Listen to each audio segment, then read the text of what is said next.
Hi there, Andy here. This is a bit of an intro to a video that I did yesterday, a recording with the mighty Cobra stacker, which was a long time coming.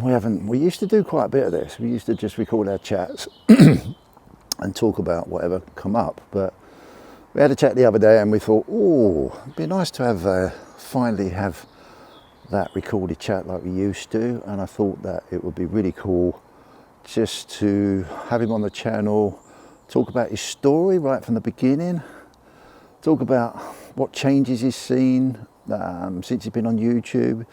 He's been going for 2 years now, which you'll find out on the recording.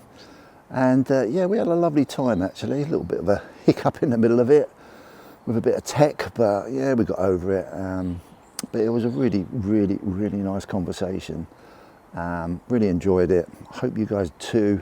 He knows a lot and he's sharing a lot about his journey with silver and gold. It's well worth watching. Quite entertaining.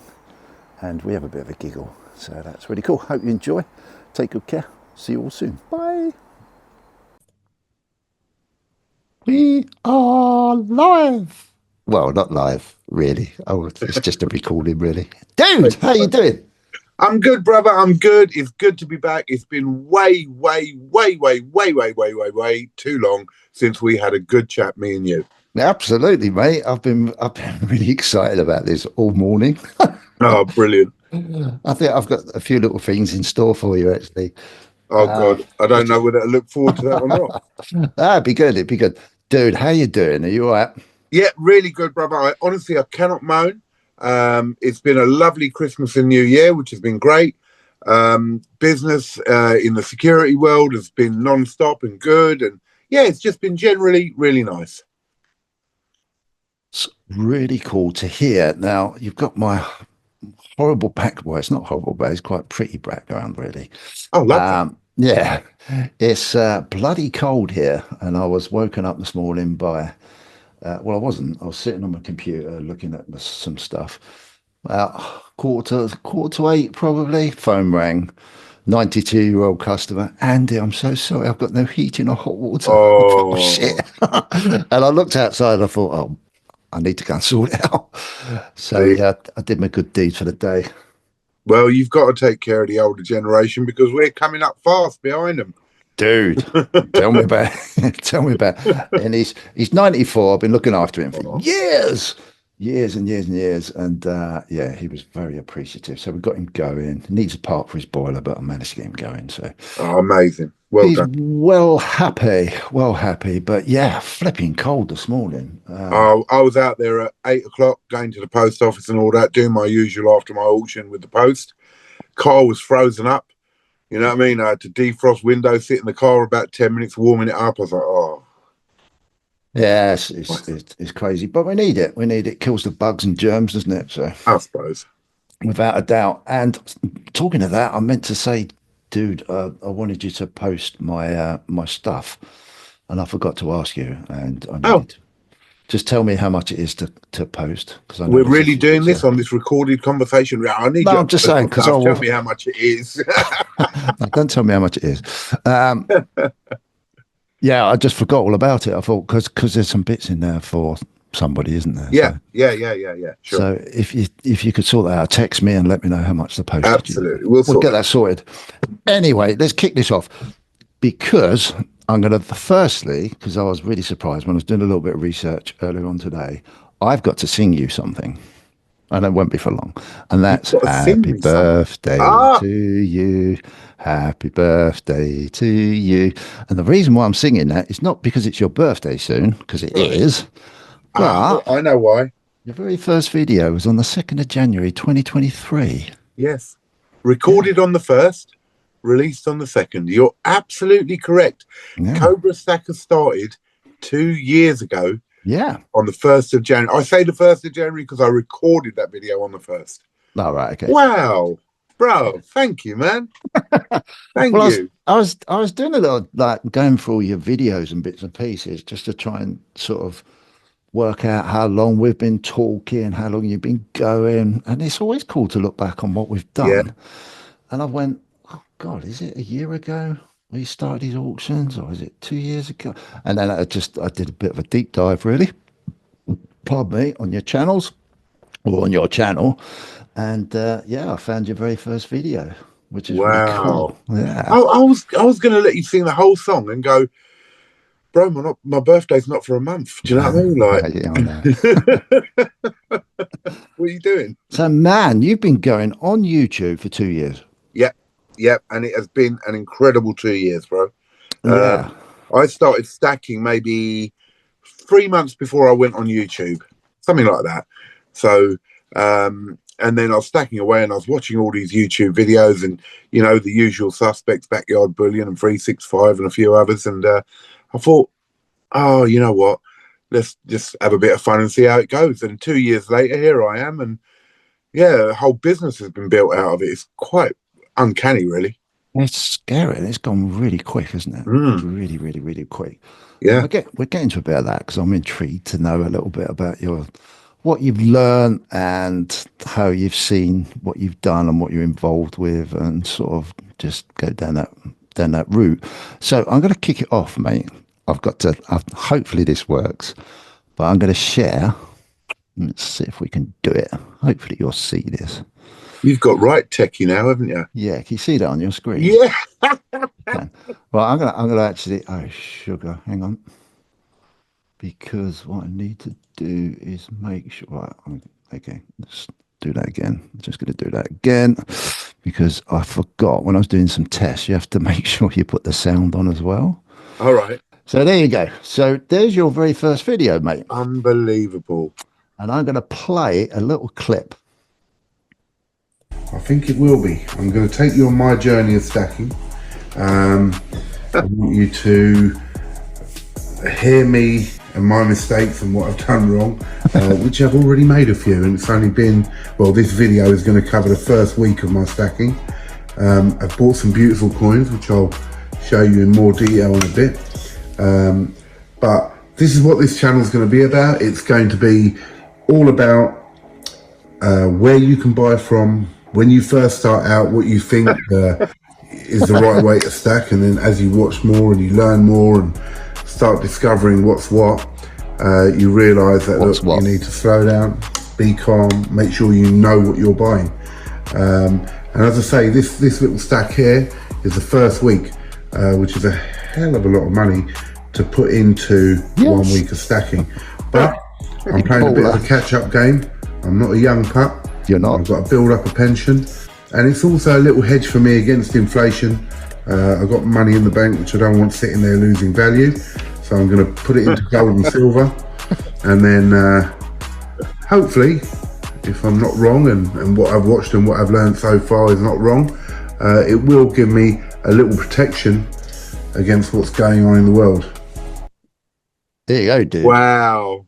I won't play it all, but that was your very, very first video That's incredible, bro. that I saw, and it just made me chuckle because do you know when you was talking about your journey and how it's you're going to record it, and the money that you spend in a bit. You recently, I think it was on Thursday, was it, released the video? And that reminded me of it was exactly the same sort of message.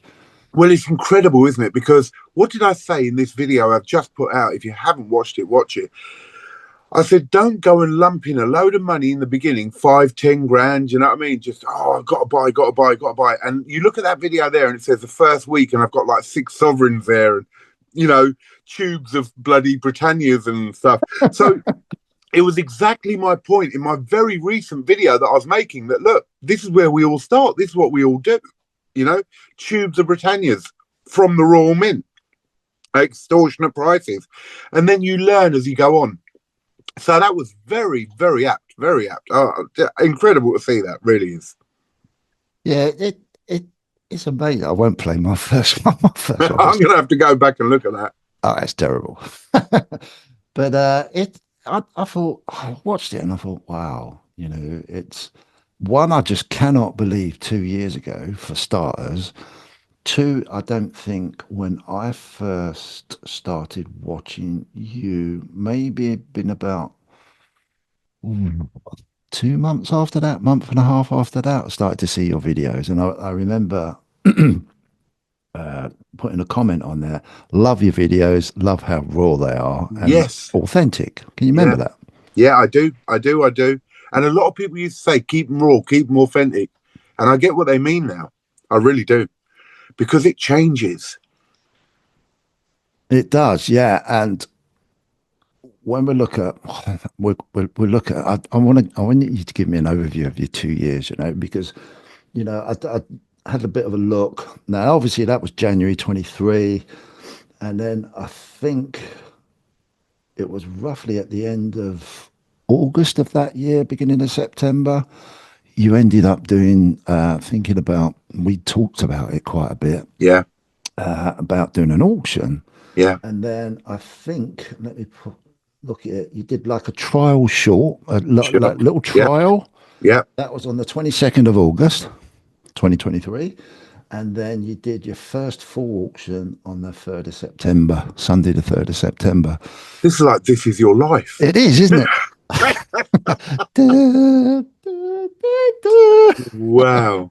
I hope I don't look like Eamon Andrews, but Cobra, this is your life. And look, Wow. it's blank. Brilliant. We're going to have people coming in as well.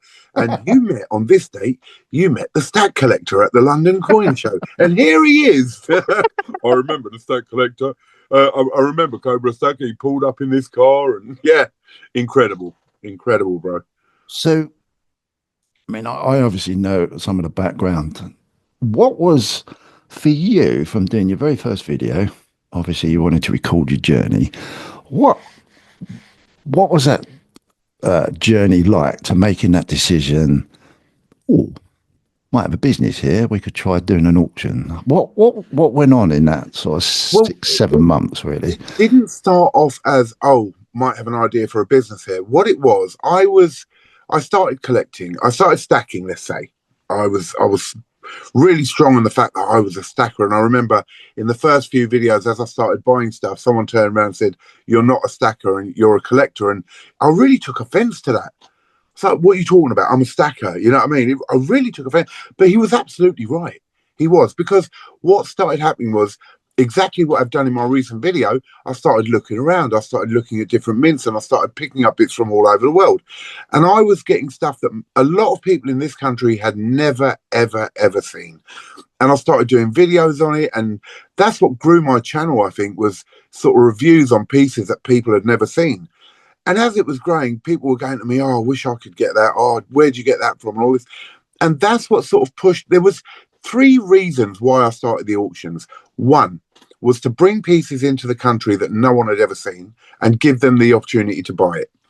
Two was I was looking to retire out of security, and very honestly, I was scared that if I retire out of security, what am I going to do with myself? Because I don't stop, as a lot of you know out there now, I don't stop.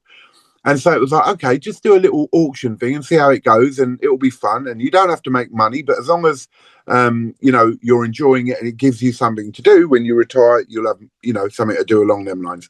So that brought it in, and then once they started, it was like, well, this is growing and growing, and then it expanded from there, which we can go into. But original thoughts were just bring bits in that people can have at a really good price, and enjoy it, and just have some other notch to your bow, really. So tell us a little bit about your mindset of, why do an auction? What was that little driver at the back of your mind to think, yeah, this because I remember talking to you, dude, and we were saying, I don't think there's anything like this in the UK that we knew of at the time. And silver, the economy wasn't too bad at the time. Silver and gold stacking, collecting seems to be, growing in the UK at the time. And we both said like, oh, this could be cool. A cool idea. Did you have any thoughts about, oh, this could really take off? No, What was your mindset like? It wasn't that at all. It wasn't that this could really take off into something big. To be honest, there were a few of us in the community now who had channels, maybe 6 or 7 of us. and we were all heading in different sort of directions. So let's say the Stack Collector was sort of starting to do interviews. You were doing sort of interviews.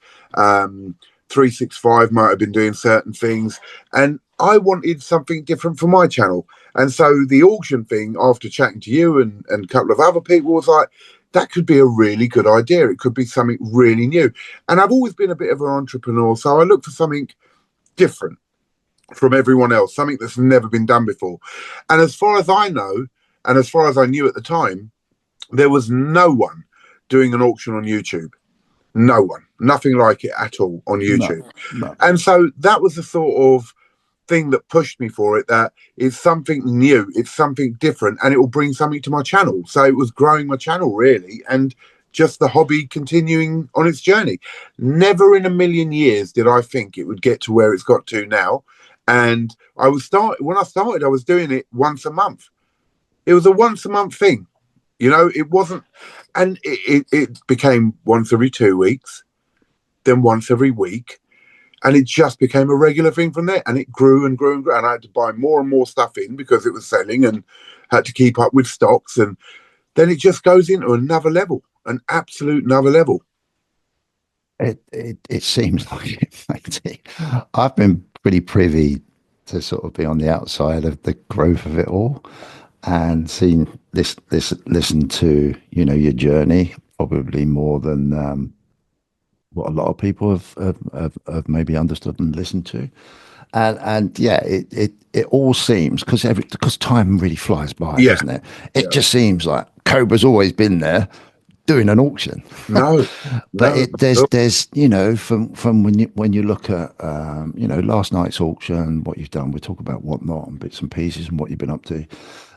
When you look at it now, and then look at the very first video that you did just on your phone, and Yeah. Yeah. how that is just really developed, and all the frustrations behind it. What's been the most challenging thing for you in that process? You're right. There's been so many challenges to this. It's not just one thing, but I think one of the biggest things, tech was one of them. I'm not the best at tech. And I was literally just filming it on my phone and all that sort of stuff, and putting it out there. I had some great help from the Stack Collector. He's amazing. He helped me with the systems of OBS and set up my whole look, shall we say, of the actual auctions, which was a great help. But there are so many obstacles to doing this type of thing, even down to what the pound is doing against the dollar, import fees, making contacts, which I did a lot of at the World Money Fair. I mean, you were with me, and I would chat to everyone, give my card out to everyone, and that really made a big difference. But then it's getting those wholesalers to sell to you, getting them to import it from Germany, Italy, New Zealand, America, all over the world, having phone calls in the middle of the night because of time differences, getting everything in and inventorying it, and then spot going up and down, and you sort of having to be careful that you're not losing money, because there's so much to it, really is, that I did not expect. And it really gives you an insight into the big boys like Charles or Atkinson's and all that lot, about the logistics of something like this. It's not easy. Yeah, it can't be. I mean, do you know off the top of your head how many dealers you've spoken to? I would probably say there's got to be at least 20 different mints and different dealers. Mm-hmm. I probably use on a regular 6 different ones, but I've got wholesale deals with probably 15 to 20 different dealers that I could go to. But then obviously you always pick the best ones that work for you. Yeah. And you have a tendency to go on holiday and somehow sneak in seeing people wherever you are in the world. Well, I do. It's really funny. Sorry, I'll let you go. Mrs. Cobra Stacker is amazing, right? Yeah. Because we'll be on a holiday for a week or 10 days or something like that, and in the middle of it, I'll go, babe, there's a mint just down the road from here, right? And I'd really like to go and see them. Or there's a like Power Coin or something just down the road. We were in Italy. For 3 days, I think it was. And I found out that Power Coin were about an hour's drive down the road. And I thought, look, on the way to the airport, we could pop into them and I could just do a little interview. And so that's what I did. I phoned them up and I went, hi guys, I'm in Italy. My name's Cobra Stacker. I do YouTube videos. Can I come and see you? And they went, well, we don't normally see people there. It's not a shop type of thing. Yeah. But yeah, come down. And so I went there just before we're flying back and was running late with them. I spent, an hour and a half, 2 hours with them. Do you know what I mean? Yeah. So yeah, I love to meet people. I think it's very important networking in this type of business. And it is a business now. It didn't start as that, but it is a business. There's no two ways about it. Networking is probably one of the most important things. Yeah, for sure, mate. I've had a few messages off you. I remember the Italy one, like you said, I'm going to go down and see PowerCoin, and it'd be rude not to while I'm here, wouldn't it? I just couldn't stop laughing. And the missus bought that little holiday for my birthday. But as I say, she's amazing. Bless her. Yeah, she's amazing. She is a brick, isn't she, really? And then obviously, you did the thing. I can't believe you went to Florida for, was it 2 weeks, wasn't it? Yeah. And you said, I found someone I'm going to drive. How long was the drive? 4 hours? The drive, I think, was about 6 hours, 6 hours each way from where we were in Florida. So I had a hire car and I said to the missus, look, just one day I'd like to go and travel up to this geezer and have a chat and all that. I went up there and and the missus weren't well on that day either. And she came all the way with me and she sat in the car while I went inside. Wow. And I was, I don't know, bruv. I was in there 3-4 hours. She was sitting in the car. She didn't want to come in, and I was going through everything, and I picked up loads, and boom, there was another wholesaler in America I'd linked up with. Yeah, started buying off him as well. Yeah, it's amazing. It's a lot of work, and I don't think I'm going to sneeze. Or I might mute myself in a minute if I sneeze. Okay. Okay. Oh dear, sorry. Leave your videos raw, bro. Your videos raw. Leave your videos raw. Sneeze. Yeah, exactly. Exactly. I'll clean the screen afterwards. Yeah, it's flipping amazing, isn't it? The work that goes in. When you look at, crikey, what are your live video? I mean, even your live videos are like sometimes like 4, 5, even 6 hours. Yeah.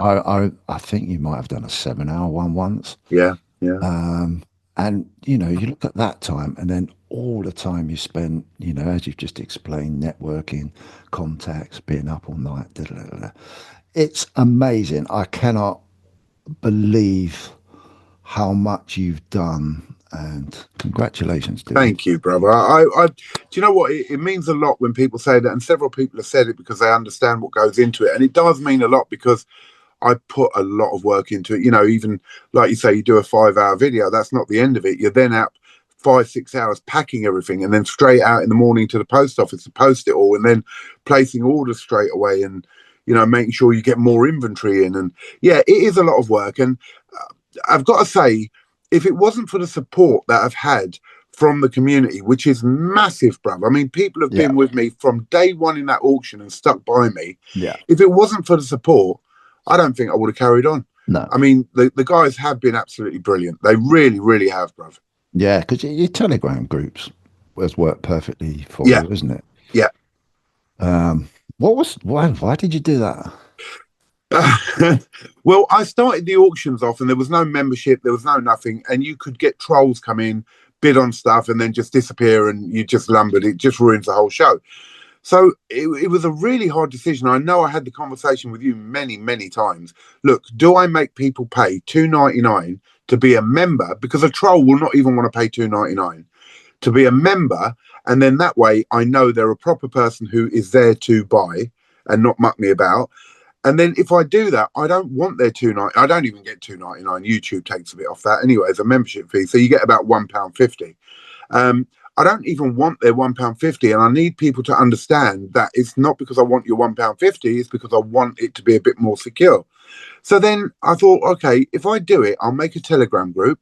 I'll give a membership to everyone who becomes a member, and they'll get a membership card, which is a really cool metal card. And I'll do little things in there, like if you show your card next to, I don't know, a cabbage, right, then you can win an ounce of silver.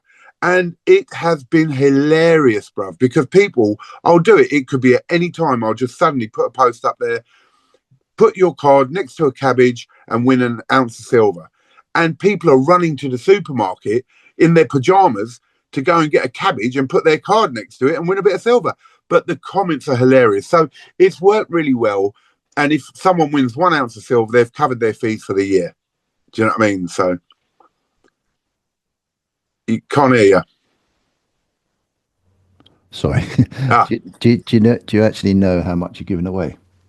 Thousands of pounds, bruv. Thousands of pounds. Yeah, with the pyramid that I do in the auctions, with the giveaways that I give in the Telegram group, with giveaways that I've given on my video. I mean, I gave a 1 kilo silver away. So that was, nigh on 850, 900 pounds.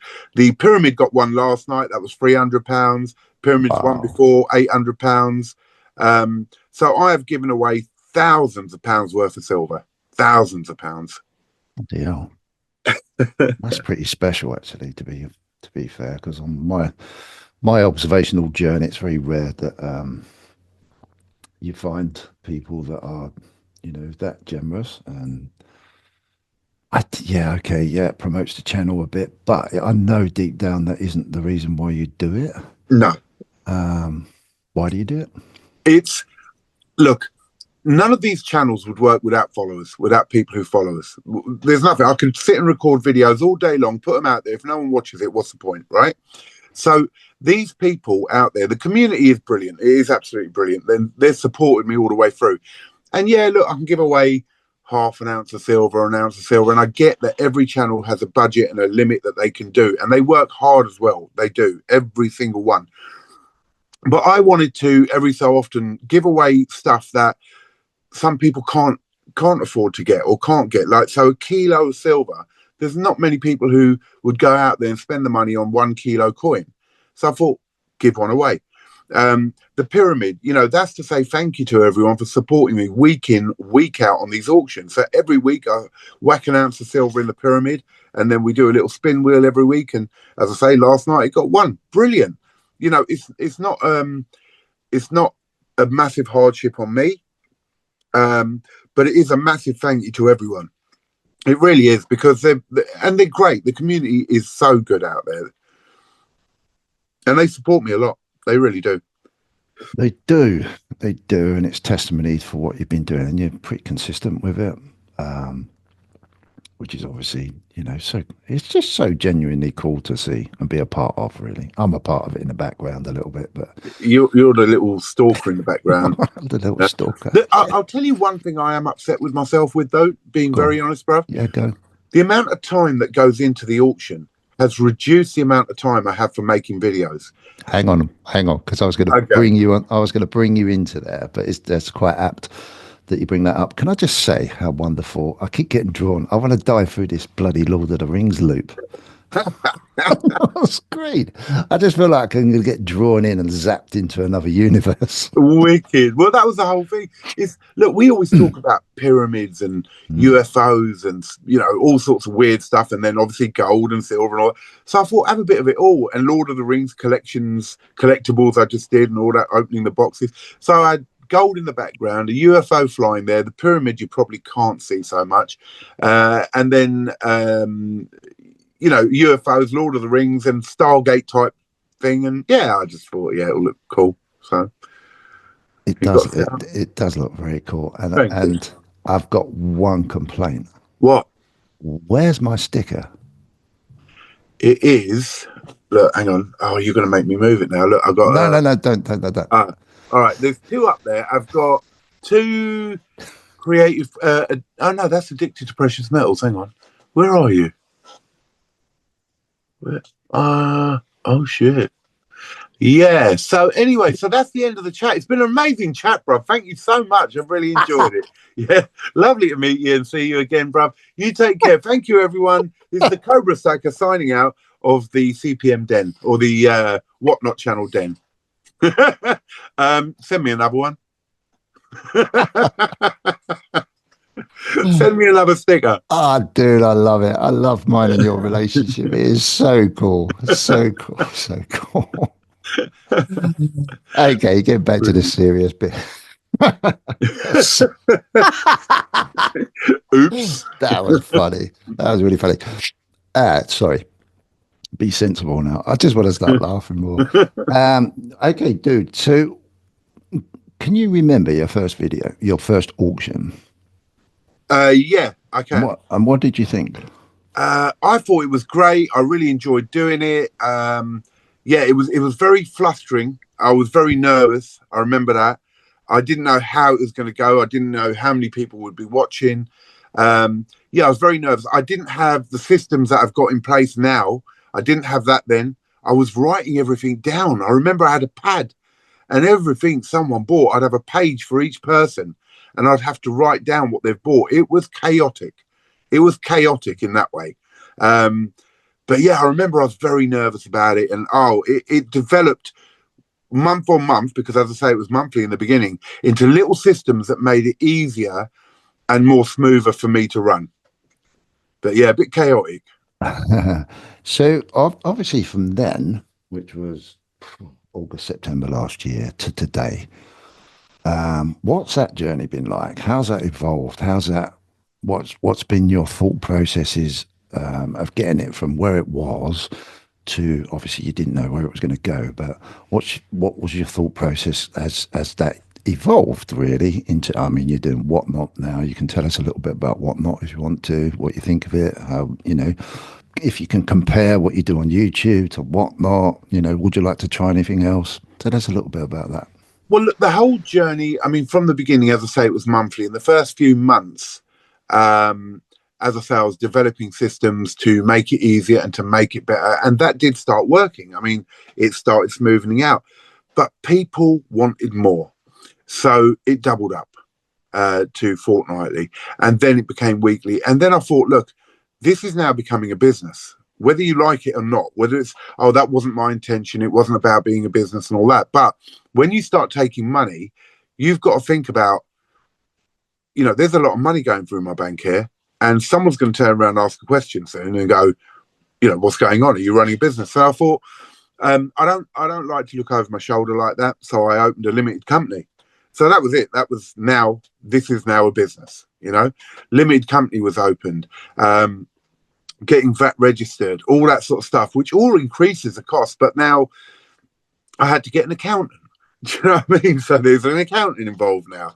And now I need to inventory everything properly, what I'm buying, what I'm selling, where I'm buying it for, how much profit is made. So I had to get Excel sheets made up, which my missus helped me with because I am not technically minded. So much went into it and had to be developed into a proper business. There's a thing called an EORI number, which is to import or export stuff, you've got to have a number.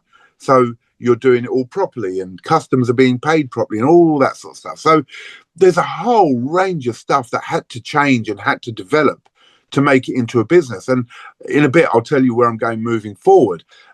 So, it's been running for a while now. And then I got approached by Whatnot. And they're approaching everyone at the moment. So they've just started over here. They've been running in America for quite a while and have very successful auctions and a very successful platform. So let's say it's eBay, but with a live auction going on. So I joined into that, and I've only been doing that, I don't know, maybe a month or so. I've done probably 8 auctions on there, 7, 8 auctions on there. And that's been very interesting because the platform is ideal for a seller and very good for a buyer. It's very smooth. It's all computerized. Everything goes into the right place. You've got inventories you can pull down, address books and everything is all in there. But the fees are very high. So now it takes it to a different level. Okay, I've got, nearly 7% fees on it. Does that roll in with what you can actually make? So where it went from a hobby is now become a business where I have to really think about every penny going in and out. And is it worth doing stuff like Whatnot or not?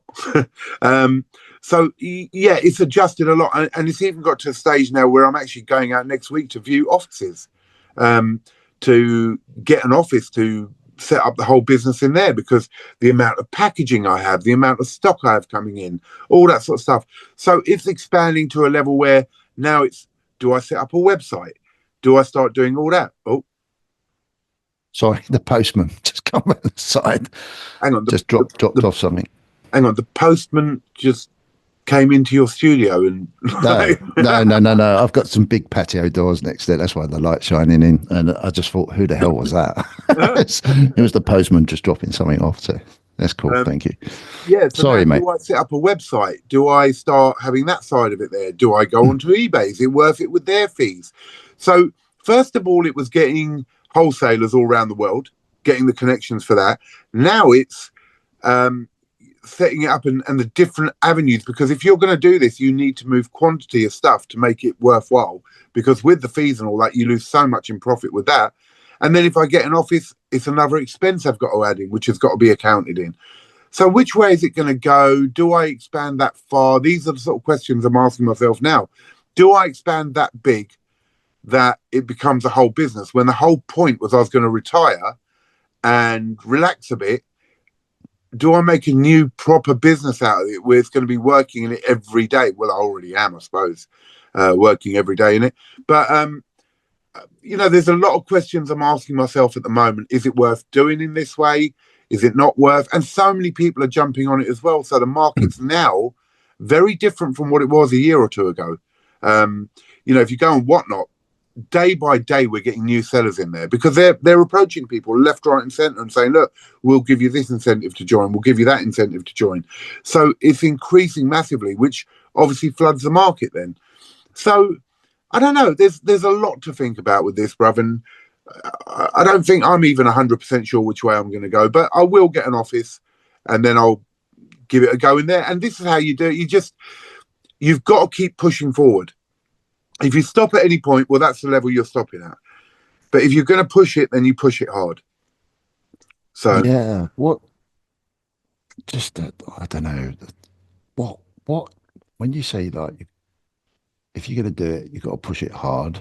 What's the drive? What would be? I'm just asking you. What would be that driver to make you want to push it hard? Is it demand? Is it, something that you see is a possible? I mean, obviously, just say what you want to say. Don't give any secrets away. Is there a future demand? Can you see something going on in the economy that could help it, not help it, hinder it? What would be at the back of your mind to think this is really worth? Because it sounds like you put, well, I know personally, but you put so much energy into it. Yeah, the thing is, back in the day when I've started a business, and I've started a load, I've been quite an entrepreneur, which is why I've done okay for myself. Back in the day, it was money driven. Everything was money driven. The problem now, and this is a problem in a way, is that this isn't money driven for me. This is not my main source of income. And when it's not money driven, it makes it very hard to decide whether you should do this or not. So, look, I have to love what I'm doing now. I have to love what I'm doing. And fortunately or unfortunately, I do love this. Maybe a bit too much. Maybe I am addicted, right? I love getting these big packages, opening up and going, wow, wow, wow, wow. And it's really bad, because sometimes you're like, well, I've got to have this piece, and you go and just chuck it in your sack. Well, you've got to pay for that now because you're a limited company. So I've got to really decide. I don't know, brother. I'll be very honest. My driving force is that I love dealing with gold and silver. I love dealing with gold, especially.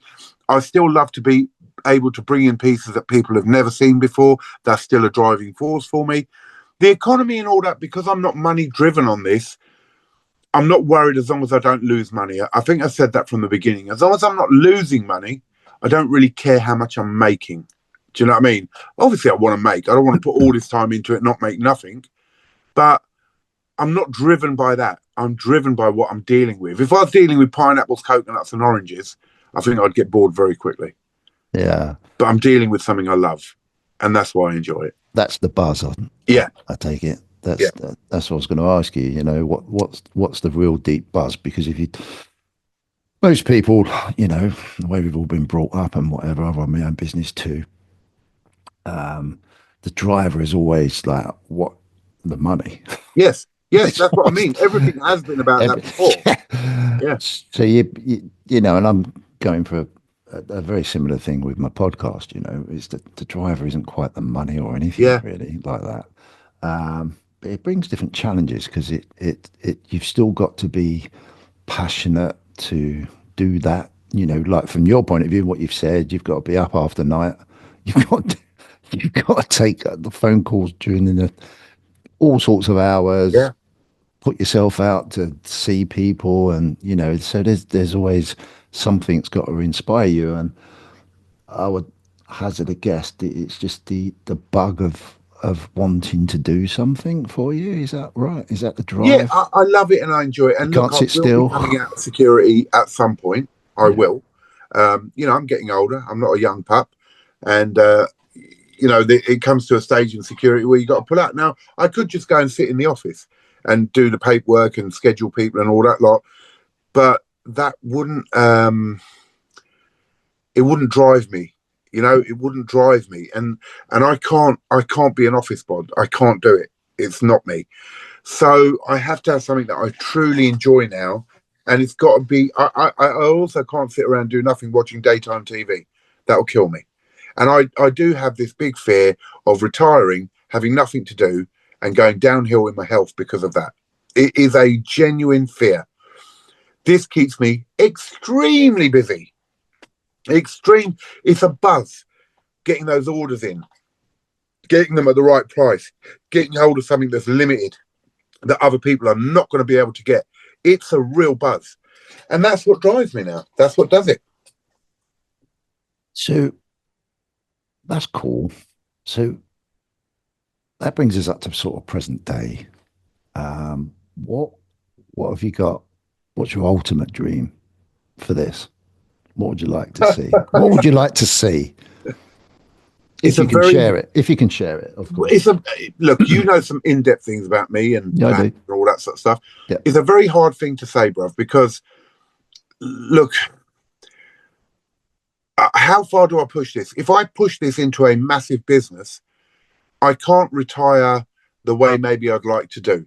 I then am committed to something because I can't do something half-heartedly. It's not going to be a thing that I set up a massive business, I end up opening a shop, let's say, and all that lot, and then I'm not getting the time with my missus to retire the way I want to, where we can go on holidays all the time and all that.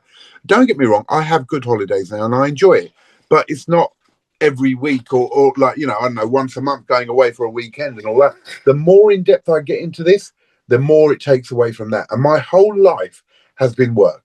It has been work. So I've got to hit a balance now. It's got to be a very careful game I play, that I hit a balance between, well, I'm sort of retired and yeah, I can dip off if I want to dip off for a weekend, a long weekend away, or I want to fly off for a week or whatever, or even if I want to move totally. I don't know. You know, the future is very uncertain at the moment, very uncertain. And so at the moment, I'll put in a good amount of effort into this because, as I say, I want to retire from security.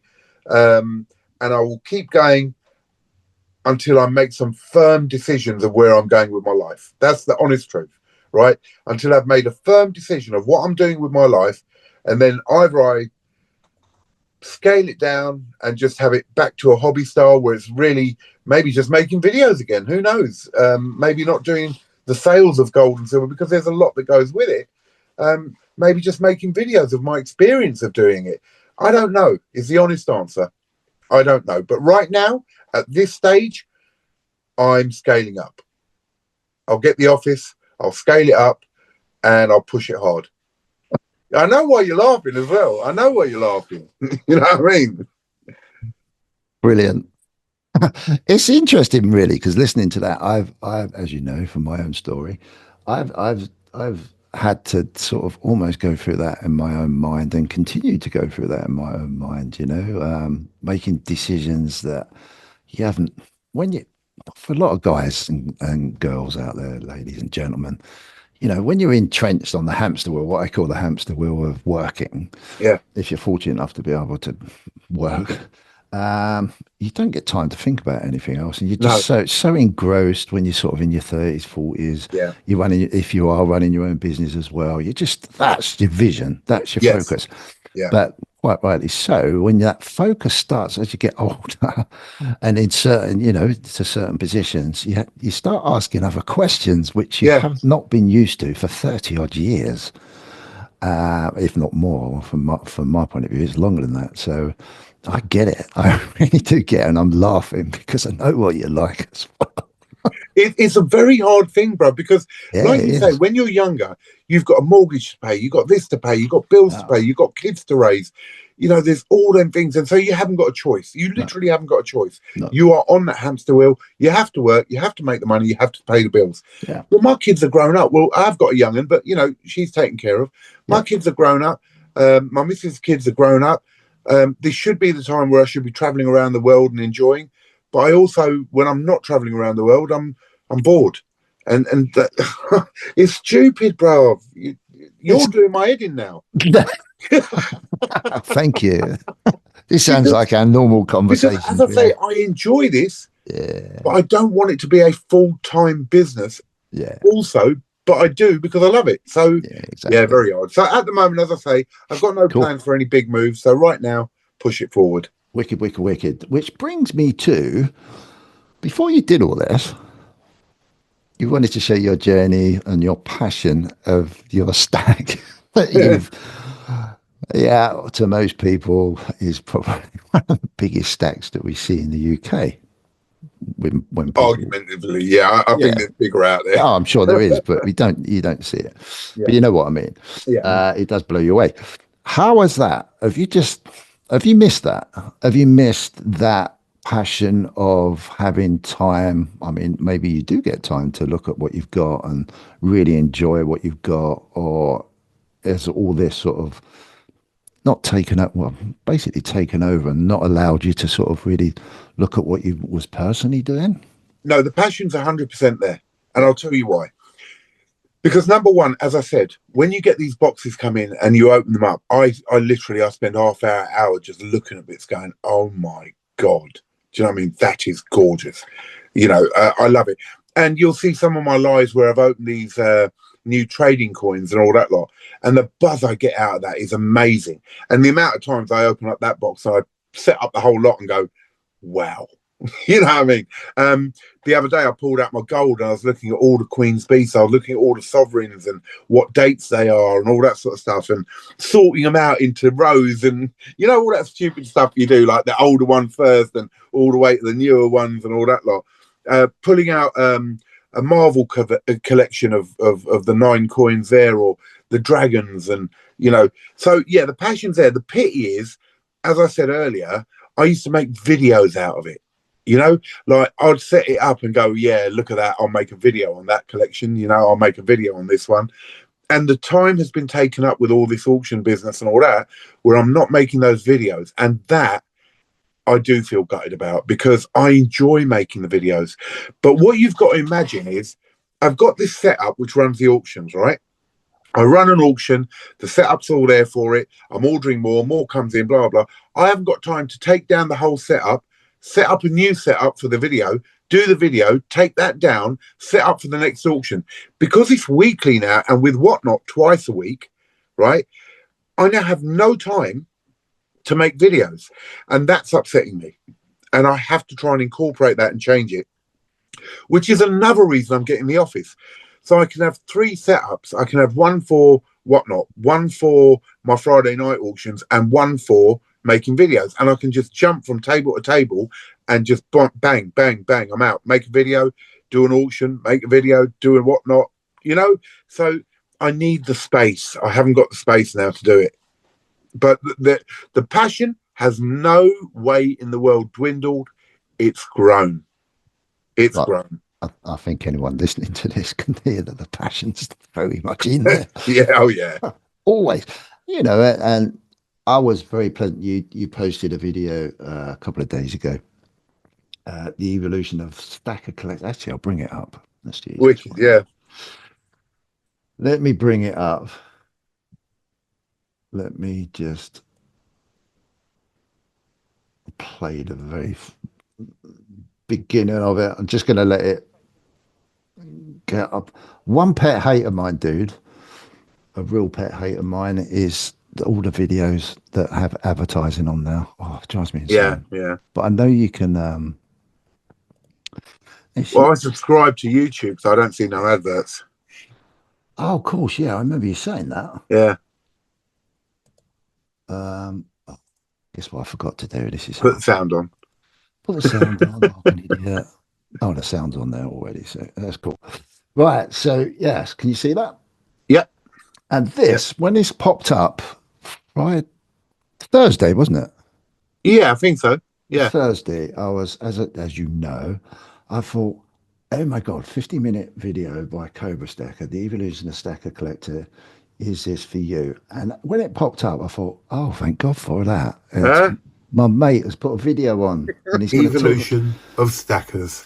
And I'm going to Can say you hear that? stackers and collectors, because when you start off, let's say, as a stacker. A lot of people start off with stackers and they move through their journey and become stacker collectors or just collectors. Brilliant. So where did my journey start? Well, like a lot of people, and I've heard this time and time again over the last couple of years, they started with Britannias, bullion, straight up bullion. And it's beautiful. Look, let's have a look at one of these. This here It's great, isn't it? is Sort your tech out. 2023 Britannia. Beautiful coin, and it has security features, and it is our coin from the UK. And there you go, that one's got King Charles with his crown, which is a very special coin because it was a coronation coin. I'll stop it there, mate. No, Because Let I'll it end up play watching. for a couple of seconds, bro. I'll Okay. tell you why. Okay, It go will on. lead on to something brilliant. Britannia there. Okay. Let's have a look at another one. There's another one, another Britannia. You can tell by For your some reason, voice. the focusing ain't great, but we'll get there. And that's just like my stacker, Again, my Cobra security Stacker of feature, old, you know. etc., Yeah. Hang etc. on, listen to this. The date and the amount, and look, we've got the Queen's head on the back there. And let's have a look at another one. There we go, another Britannia, and 2021 security feature, etc., etc. Oh, hang on, I'm getting bored of Britannias. And that's All the the same. point. That's And where that's it all where it changes, begins. bruv. And that's why I did it like that. You know what I mean? It's true, innit? You buy all these and you Very look at true. them, yeah, it's a Britannia. Oh, beautiful, wicked. You get your second tube of another year or whatever. Britannia. Oh, yeah. Third one. Britannia. Yeah. Bored. And that is the point you're in trouble. Because that's where it's going to spread from now. Now you're looking at everything else. It is, and I watched that, and I thought I could relate my journey, 100%. And it just like it was going like, oh blimey! I remember when we used to talk about this, and we used to go, oh, you're a bit bored. Oh, do you see all these arty things you mentioned about the colour? How many conversations did we have about coloured coins? Yeah. And I said to you, I've done a little bit of research. They seem to be like, oh, they won't come off. Yeah. You know, and then we went to Berlin, didn't we? And what was all over Berlin, other than high relief, which was out in big time, coloured coins. Yeah. And this is it, brother. This is it. You know, I've heard, like you just said, this reminds me of my story. So many people commented on that video saying, oh my God, that's exactly my thing. Have you been talking to my wife? How did you know what I'm like? Blah, blah, blah. Because we all go through this journey and we take different paths. So you may go down the arty collectible route. I might go down the proof route. Someone else might go down the slab route, and then they adjust again and you change into another route and so on and so forth. And then you might go right back to the beginning and start stacking that basic cheap silver again, the cheapest you can find. Yeah, exactly. So, you know, this whole thing changes, bruv. It's constantly evolving. Your mind is constantly watching videos and learning and taking a different route. You then go into gold, and gold is better. And then it's like, no, but silver's got a big chance. Let me go back into that. And it's amazing, mental, but it's very similar for a lot of people out there, bruv. Very similar for a lot of people. It really is, and I think you should take a lot of blame, really, What? because because of your beautiful window shopping journey, it's cost me a lot of money. Well, I you know what, to tell the truth, I do take a lot of blame. I have different people who say half my stack was bought because of you or bought from you. Other people say some of the videos you've done made me go out and get the Queen's Beast, for instance. I had to go and get them. And I don't think we often realize how much, they call it influencers, and it's absolutely true, how much influence we actually have on people.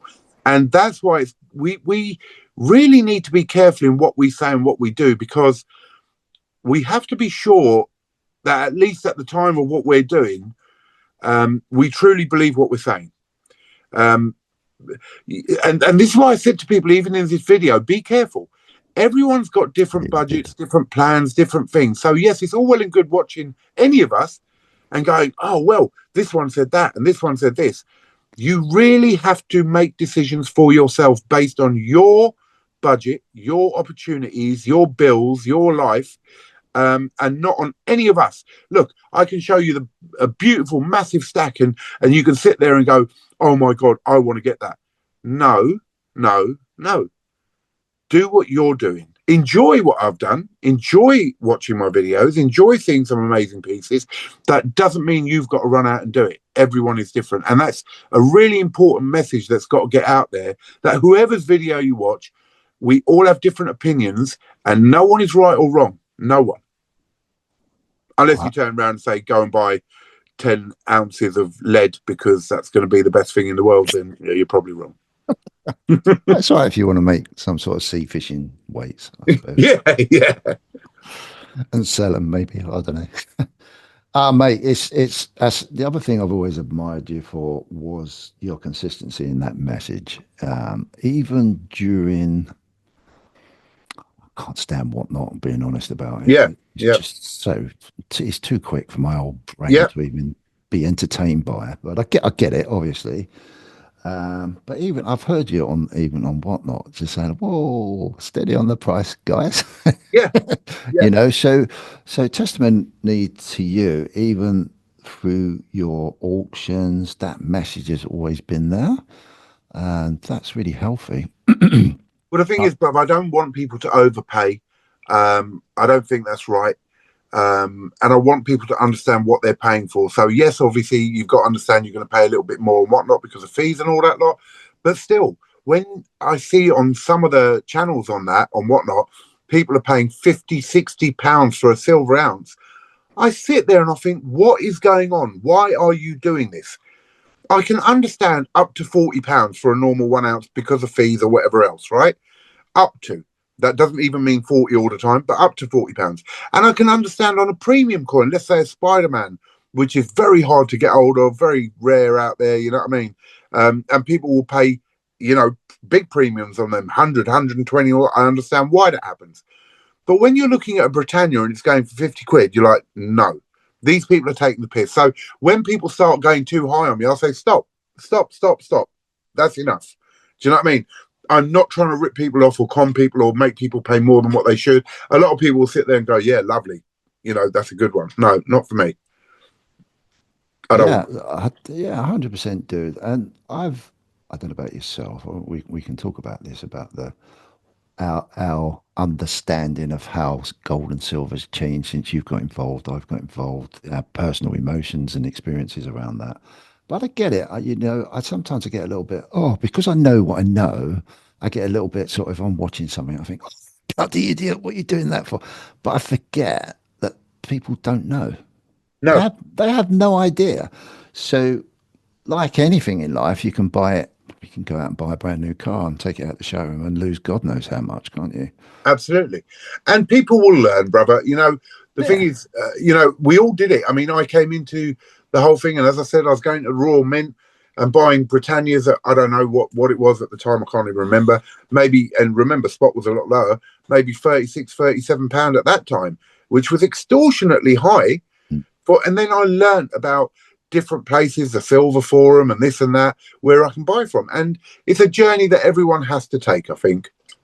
Yeah, for sure. I mean, it's not as if the UK gold and the precious metals community hasn't got. You got Discord group now, Stacker Social, which is full of information. You got channels. There's loads of channels growing. Yes, that yes. Are sharing their journeys and sharing different bits of information. I think I've grown. I still get a bit passionate sometimes when I hear, someone's paid this, and it is, and you just put yourself in their shoes, and you Yeah, start thinking, that's me that's just done it. And I have to like, no, Andy, that wasn't me. But you have done stupid fucking shit like that before in the yeah. past. Oh, sorry, excuse my language. Um, but In yeah, the that's, beginning, I was going into pawn shops, and remember, this is 2 years ago, yeah, and I yeah, picked up a sovereign for about £600, bruv. And I thought I'd got a good deal because it was a shield bag, because I'd watched a video saying shield bags are amazing. yeah. £600. You're not even paying that now for them. Mm. So yeah, we all make mistakes. So I'd begin. I don't know how you feel about this. I feel that it's part of that you get in to what you start wanting to invest in at the price and level of your own intelligence of what you've learned. I think you're absolutely right. And that goes, I mean, I've seen it in, I'm very passionate about Bitcoin. You get into it when you get into it. Yeah, And that could be, well, it's begging on the door of $100,000 at the moment. yeah, But if you haven't got in when it was 30, so what? yeah, It doesn't matter. You get in when you get in, and then you learn. And then you learn from there. And the only way you do learn from there is by doing your research and getting involved in your investments. And I really don't think there's a problem with it. Psychologically, I have a barrier with it sometimes when I see it. I don't know how you feel about that, but I have to just remind myself then it is well, what brother, it there's is. a couple of things. Again, if you go back to when we started, gold was at, I don't know, £1,500 an ounce roughly. Just under, yeah. Yeah, 1450, 1500. Yeah. And now it's at 2,200, bruv. Would you tell someone now, don't ever buy gold because it's at 2,200? Exactly. You wouldn't. That's my Because point. look, it's going up, it goes up. That's what it does. If we go back 10, 15 years, it was £500 an ounce, bruv. Do you know what I mean? Should that person have said, oh no, it's gone up to £1,000 an ounce now, don't get into it now? No. So look, you're absolutely right. These things, look, there's inflation, everything goes along with it, right? Prices of everything goes up. It doesn't mean it's suddenly going to stop. But yes, more so with Bitcoin and shares, you've got to be a bit careful because they can drop right down, Gold is pretty secure, silver a bit more volatile. But at the end of the day, you could have an 18-year-old who has, looked into things a bit and said, yep, gold's a good investment or store of wealth or whatever it may be, and wants to get into it. Yeah, he's coming in when gold is at 2,200. But in 5 years, gold will be at, who knows, 3,500, £4,000, whatever it may be. Yeah. Do you know what I mean? You have to start somewhere. Where do most people start, dude, in the UK? What do you mean with the raw mint? Exactly. And what you're doing, Yeah. paying a high premium. Yeah. What's the difference? You might pay a little bit more and whatnot, but it's still an introduction Yes. into. Now, it's the other thing. I can't remember who I was talking to the other day about whatnot. Some of those people may not even ever buy another ounce of silver again. Yeah. Well, look, this is the thing. You can spend more than that down a pub on a Friday. Oh, absolutely. And I'll tell you one other thing, brother, which I have learned. It changes your spending habits massively. Slightly. Massively, bruv. I am not kidding you when I say, I promise you, 3 years ago, I would think nothing of going out and spending a good amount of money on a beautiful sports car or a really mega motorbike. And I would get the top of the range, best thing you could get. Now, I have zero interest in any of it because for me, I've got everything I need. TVs and this and that and everything, game consoles and virtual reality bits and everything. I don't need nothing, but because I had nowhere to put my money into because I hadn't looked into anything, what the hell, I'll go and buy this. It's the latest thing. Now, I have no need for it. I would rather put it into gold and silver. And we talk about the raw mint and we say, yeah, the prices are high. You've got to know what you're looking at. So, yeah, would I buy Britannia off the raw mint? Absolutely not. Would I buy something like this from the raw mint, which is the only place you can get it? Absolutely, I would. I don't know if you can see that clearly. I can. It's very clear, mate. That's the quarter ounce 007 completer coin, right? And out of the quarter ounces on the whole series, they were selling 500 or 600 of each quarter ounce. They bought the completer out with only 150 of them. So there's a load of people out there who have got the whole set and there were 600 sets out there, let's say, and yet only 150 of these. So you got to think, hang on, there's going to be a lot of people who want that completer coin. I'll grab that because, you know, it will go up in value because it will be rarer than the rest of the set. So when you start looking into it and you start learning about mintages and this and that, you start picking out things that might have some extra value. That's where the education comes in. And that's where, yeah, I'll go to the Royal Mint for what I need to get because of its speciality, not for your generic Britannias. But that's all what I've learned over 2 years of doing this. 100%. It's a massive, and it continues to be a massive learning curve. And I was just going to just had a thought while he was talking. I was going to ask you a question. How many people from Whatnot that have been on your Whatnot channel have come over to your Cobra Stackers auction on YouTube? Probably at the moment about 8, but every week that's increasing. So and they're spreading the word and they're coming over because they know it's cheaper in my auction because there's no fee. There you go. There you go. Yeah. That's a good thing, isn't it? Because now they're interacting in your auction and in the chat, which is full of loads of other people that, you know, from other groups, and they've joined Stacker Social. They're getting into the community. They're learning. There you go. So, you know, the more you think about it, the more it's really cool that you're doing what you're doing, really. Yeah. So it is. Damn, I was trying to find a problem with what you're doing, but I can't. You're too good, dude. You're too good. But it is putting people who are new in the game, who'd be paying 38, 40 quid for a Britannia, into our community, into Stacker Social, into my auctions, where they're getting it for the right price with no fees and all that sort of stuff. And it's given them another avenue. And it's the same way that we learn where to buy stuff from at the best prices, the same way it's giving them that opportunity as well. Yeah, it's unbelievable. It's some good positive stuff about it. Well done. It's another little tick, isn't it? We've got to find some dirt on you. We've got to find something crap about what you do. Go on, then. You can't be that perfect. God. I'm not perfect, not by any meals. Meals? Means.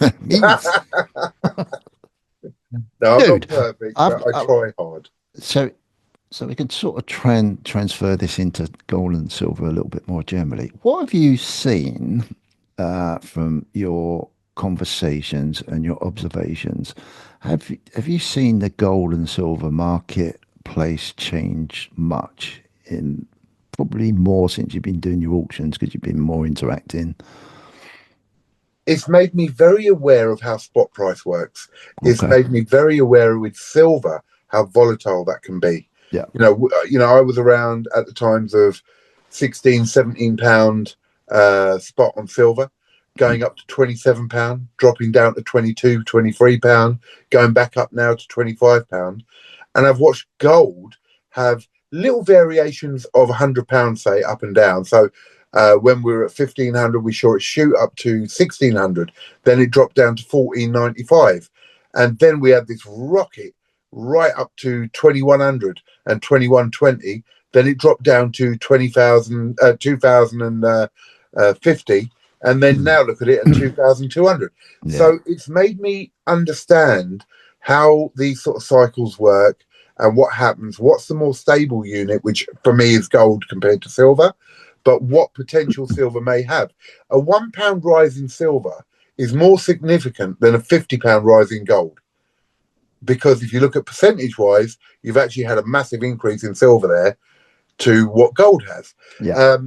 But, you know, as I say, again, in this video I did a few days ago, it sort of explains that having a good base stack of any of this stuff is good, silver or gold. Not getting into the... I'm not talking about the collectibles now. I'm not talking about the proof coins or the slab coins and all the rest of it. I'm talking about basic silver and gold. Having a good base of that, you know, so now I don't even know now, I've sold a bit of silver and bought some more gold and all that. But let's say I've got, I don't know, 1,500 ounces of silver. That's my base stack. And, you know, whatever in gold, that's my base stack of gold. And then I play, you know, then I can get my collectibles or something I really like and, you know, that's cool. But I think it's very important to have that base stack. That is your firm amount of money that if it goes up, great, it all goes up. and you just leave that thing, and then you can start playing. And I think that's very, very, very important, that you lock away some decent money in a good price amount of silver and gold. Very, very, yeah, I can't disagree, mate, because I think if I turn back my time now, knowing what I know now, I would because I've gone back to rebuilding that base Yeah. stack more. I would have probably pushed that a little bit harder at the beginning. So yeah, I can definitely relate to that for sure, for sure. It makes so much sense to have that core base value Yeah. working for you because, okay, I'm going to do the maths here, and it all depends on people's. But like you said, if you've got, and we keep the maths really easy, it can be Yeah. £10, £100, £1,000, Sure. because it's easy. Yeah. If you get a 1% rise in silver, do the maths. It's really easy, and Yeah. and it's only makes sense if you've got that base stack. So if Yeah. you've got 1,000 ounces, you're getting £1,000 rise for every pound it goes up. So Absolutely. yeah, and obviously 500 is half of that. It's still a lot of money. Yeah. Even 100, is a pound. Every time. It makes so much sense. So yeah, I can't not disagree with what you just said at all. It's something that I'm really striving for more of, especially because I've got my son and now my oldest boy's getting involved, which is really cool. Yeah. But that's what I can now relive that through the boys And give them your experience. yeah, exactly. Yeah. Yeah. Yeah, for sure. So other than that, price wise, have you seen any other change? Is there this big push for mints to push out more premium pieces now? Have you seen any change in 100%. that? Or the more collectible stuff, you can talk about whoever you like, mint wise. Yeah, Is I there mean, they're more of a pushing out a push? load of stuff, and you do have to be very careful. I'll give you a prime example. Okay. There was a set that they brought out called the Goddesses, right? This is Germanium Mint, brought out the Goddesses. 2-ounce colorized cast bar.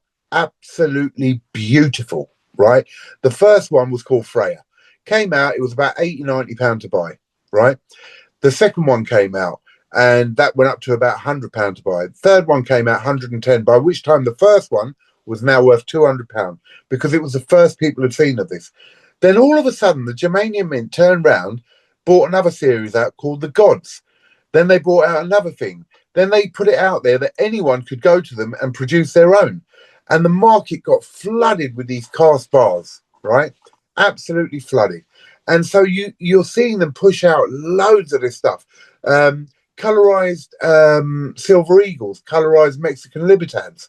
They're chucking out loads of them, and it's bringing down the value in certain things. So we've seen definitely, premium pieces coming out, absolutely gorgeous things, but then they just keep pushing it and pushing it and pushing it and ruining what they brought out originally, because now it's not special no more. If you look for cast bars, you will find hundreds of different designs on them. Hundreds. So what happens to that first set that came out, which was absolutely gorgeous? Do you know what I mean? Absolutely stunning. Well, yeah, it's there, and it is still gorgeous and stunning, but you got a whole variety of stuff. So where's the value now? And I've seen a change in the market from collect. So when I started, because I was bringing in so many collectibles people had never seen, it was flying off the shelf. People were buying. And then they sort of changed from that to back to basic 1-ounce silver rounds. Yes, with more variety, not just your maples and your this, that, and the other, but Homer Simpsons and this and that, different designs. So people have shifted, and they've also shifted because money's a bit tighter now with recessions, all that sort of stuff. And again, I will repeat what I've said in videos, in my auctions and all that lot. Your basic 1-ounce silvers is the way to stack. If you want a bit of variety, absolutely fine. You're paying £1 or £2 more for a beautiful coin, let's say like the Phoenix from the Bull Mint, or whatever it may be, a slightly different design, which is beautiful. No problem with that. The only time, in my opinion, in my humble opinion, that you should be getting collectibles is when you are financially stable, you can afford to play a bit with your money, and just enjoy what you're getting. And a lot of them will hold their value. Some of them may go rocketing them up, and a lot of them will also go down. Yeah, they'll come out at, let's say, for example, £200, right, for this piece. And it is gorgeous and it is stunning. But then you start seeing in 6 months after it was released, it's down to £180 or 175 on the secondary market because people aren't holding it. They want to get rid. They get rid of it cheap. So really think about what you're doing and what your position is at your time of life. If you've got access money and you can afford to buy, you know, whatever you like, basically, then by all means go and enjoy collectibles because they are absolutely beautiful. But if you're paying bills and you've got credit cards and you've got this and that, be very careful to pay your bills off first and stack some basic silver. Yeah, a little bit of silver and pay your bills off. Because as long as you've got bills, any profit you may be making is getting eaten up by the interest on those bills. So what's the point? Yeah, that was really interesting what you just said a little while ago about collectibles, and it almost seems like the bandwagon's getting jumped on by the mints, and that will devalue the idea and the innovation around the new way of displaying silver. If everyone's jumping on it, because choice becomes too big then. And if choice is becoming too big, that will drive the prices down anyway, because people won't be able to get rid of them.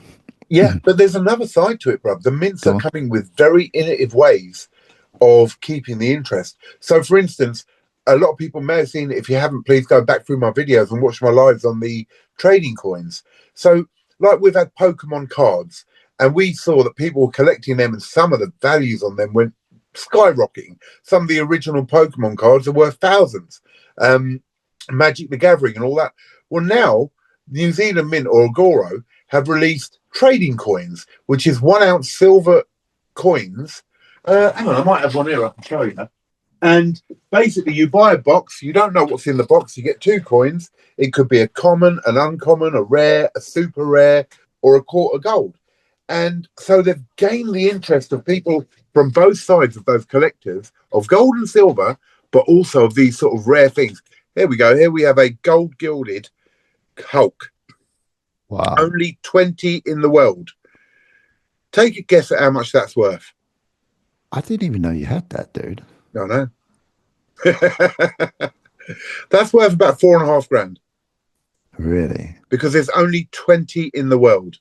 So you open a box. So these boxes, I mean, if you get them in America, they're a bit cheaper. But when you get them over here after customs and all that, they're costing about 400 quid, £425.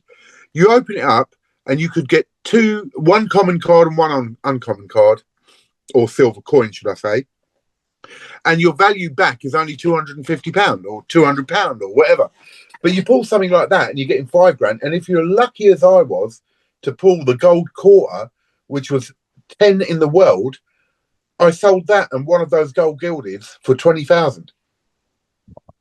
So they've changed they're looking for every avenue, bruv, to keep the interest. They're getting licenses from Star Wars, Star Trek, Marvel, DC, Disney, Lord of the Rings, Harry Potter.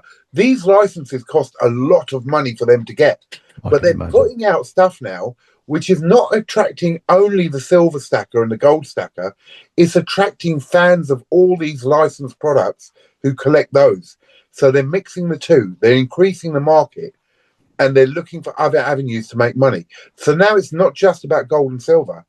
Now it's about licensed products that people love.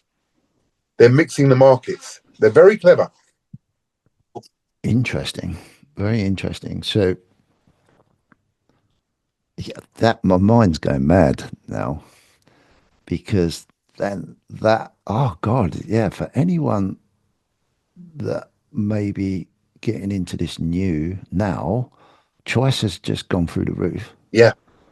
And the confusion of looking at it as stacking, collecting, investing, not investing, getting, the reasons why you get into this stuff is like blowing your mind even more. And yeah, you're gonna have to be really careful of this is decisions. Why yeah in the last video I said you have to be very sure of what you are doing. Are you doing this for investment? Are you doing it for a pension? Are you doing it to pass on to your kids? Are you doing it because you enjoy collecting things? You know, you've really got to be clear in your head about what you're doing. And I promise you, it's not easy. And I promise you, your mind will change as you go along. And it will flip backwards and forwards from different ideas in your head. You know, I've started transferring a lot of my stuff into gold now. And the reason I'm doing it is because I have bought so much high price stuff in collectibles and all that. And I love it. I'm not saying I don't. But I need some of it back into gold, where it is that bottom line basic investment, right? That is my main goal. And I had to check myself. I had to go, hang on, what are you doing? You know, but don't get me wrong, those trading coins, bruv, I'm buying 20 boxes of them every time a new series comes out. 20 boxes is what, 8 grand? Do the maths. Yeah. Yeah, 8 grand a time to get collections. So I'm still doing both, and I'm very lucky to be in that position to be able to. But guys, please be careful out there. Think about what you are doing. If you're at a stage of life like myself or yourself even, you've got a bit more wiggle room to play, shall we say. If you're at a stage where you're fighting that rat race and this is supposed to be a way of saving money out of the bank, don't bloody buy collectibles. Buy silver and gold and Base put it in stack. your safe and lock it away. Base stack. Yeah. Boring. Yes. Getting back to that your video that we played a little while ago. Boring, but Yeah. boring's good. Yes. Yes. Boring's so good. It depends on where you are in your life, bro. Yeah. It really, really, really does. You know. Yeah. But as I say, if you're still in that rat race, you should not be getting collectibles. Yeah. It's gonna be that base stack. it's gonna be fascinating going to the Berlin Fair this year. I can't wait to see what's Yes. going on, because I was blown away last year.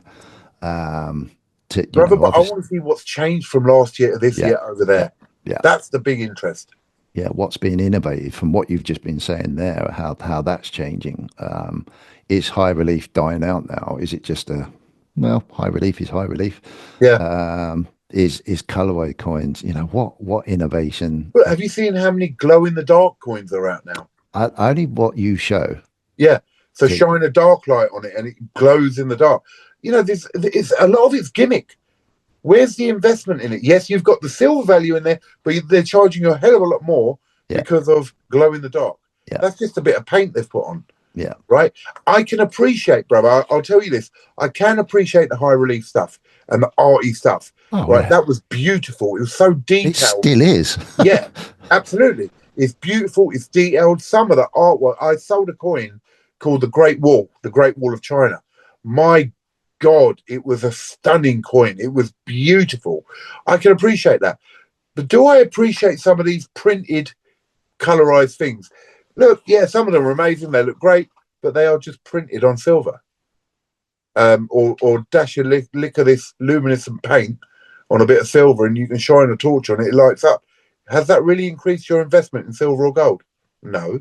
Have you got the money to pay that extra because it's a collectible? If you have, good luck to you. Go for it. Look at this UFO coin sitting there, spinning round, right? Yeah. I was just looking at it while you was talking, thinking. Yeah. When it came out, 750 quid. We saw this originally, bruv, at the Berlin Fair. That's the first place I saw this. I got back here and I ordered one. It took 8 months to come. Yeah. 8 months, bruv. 750. You can't get it for less than £1,000 now. Cannot get it for less than £1,000. So it's gone up in value because it's so low mintage, you can't get hold of these. That's 7 or 8 ounces of silver spinning there. And it's a great piece that you can have plugged in all the time and it will spin around and it's a nice talking piece. But hang on, £750, if I put that into gold, right? A quarter gold, a quarter and a tenth of gold, that'd probably be worth £1,100-1,200 maybe. I don't know. You know, do you see my point though? Yeah. This will stop at one level and it'll stick at that level, whereas just straight up gold or silver could go up more. Or a tube of Britannias. Yeah, whatever it may be. So, you know, it's a game that you've got to play and you've got to understand, and you've got to please don't watch my or any other videos and go, I've got to get that. Does it fit within your plan? does it fit within what you are trying to do in your game at the point of life you're in? And if it don't, admire it, watch the video, love it, and leave it. I think it's so important, especially going into the times that possibly we're going to go into. It's so important. Um, it's yeah, it's great. I love these videos, dude. I love doing It's these been too chats. long. I know, but it's reality, isn't it? More Yeah, than and it's anything. good to have a catch up. Where it's been a while, it's good to have a catch up from where I was maybe 6 months or a year ago. I might have been saying something totally different to what I'm saying now. Mm. Because my mind changes, your mind changes on what we're doing and all that lot. At the moment, you've gone back to basics. Yep. You are stacking that silver. Yep. And who knows, in a year's time, you may have got those bases really good. Your Bitcoin's doing well, your gold and silver's doing well, and you think, I want to play again. I'm going to get some really nice arty pieces. Who knows? But judge it individually for yourself. Don't go based on anyone else, because I promise you, they're at a different point to you. Yeah, definitely. Discovering that is a big part of stacking collecting, I believe. Yeah. It's discovering who you are and where you fit into it, you know. Yeah. That can be a little bit of a when you're running a YouTube video, it can run away with you a little bit because I personally found that sometimes I was looking for creative pieces to make Yes. creative videos, and Yes. Yes. and I just think, you know, if I go through my itinerary, because unfortunately I haven't got a lot of the stuff here anymore, but if I go through my itinerary, I thought, I forgot I had that. Why did I get that? You know, I forgot I had that. Why did I get that? You know, and then I remember I did a video on that. I did a Yeah. video on this. Felt really good doing the video. Really enjoyed doing the video. But yeah, have I got any value out of that piece that I bought? Maybe not. And brother, that's a very, very, very, very good point. For all you people who are stacking out there and decide to do videos, and I've seen it again and again and again, and I have done exactly the same, and so have you, Andy, right? We have bought pieces to make videos with, right? I have certain items which I probably never would have bought, but I wanted to make a video out of it. And be careful with that if you go into this being a creator on YouTube, that you don't buy stuff because, I need something to show on a video. It's not the right way. There are so many subjects to talk about in your videos, and there are many good creators out there as well who don't necessarily have anything to show, but they just talk about what's going on with gold and silver. And that's very interesting for a lot of people who are learning and starting their journey. This video I just did, it was really for new people, because I met a lot of new stackers in Whatnot, and they were doing things that I was like, whoa, why are you doing that, right? And I thought, I'm going to make a video about the journey of where you start and where you end up and where you go back to, because it might help some new people coming into the game not to make the same mistakes that both you and I made. Yeah, it's really important. It's just, I think it's underestimated, that value in video content now, especially now more than anything, and to share that experience more than anything else. So hopefully, because you look at it as though, like, what if they're all your children? I know we're older, Yeah. but I can't look at it any other way. What if am I really telling them the right thing here?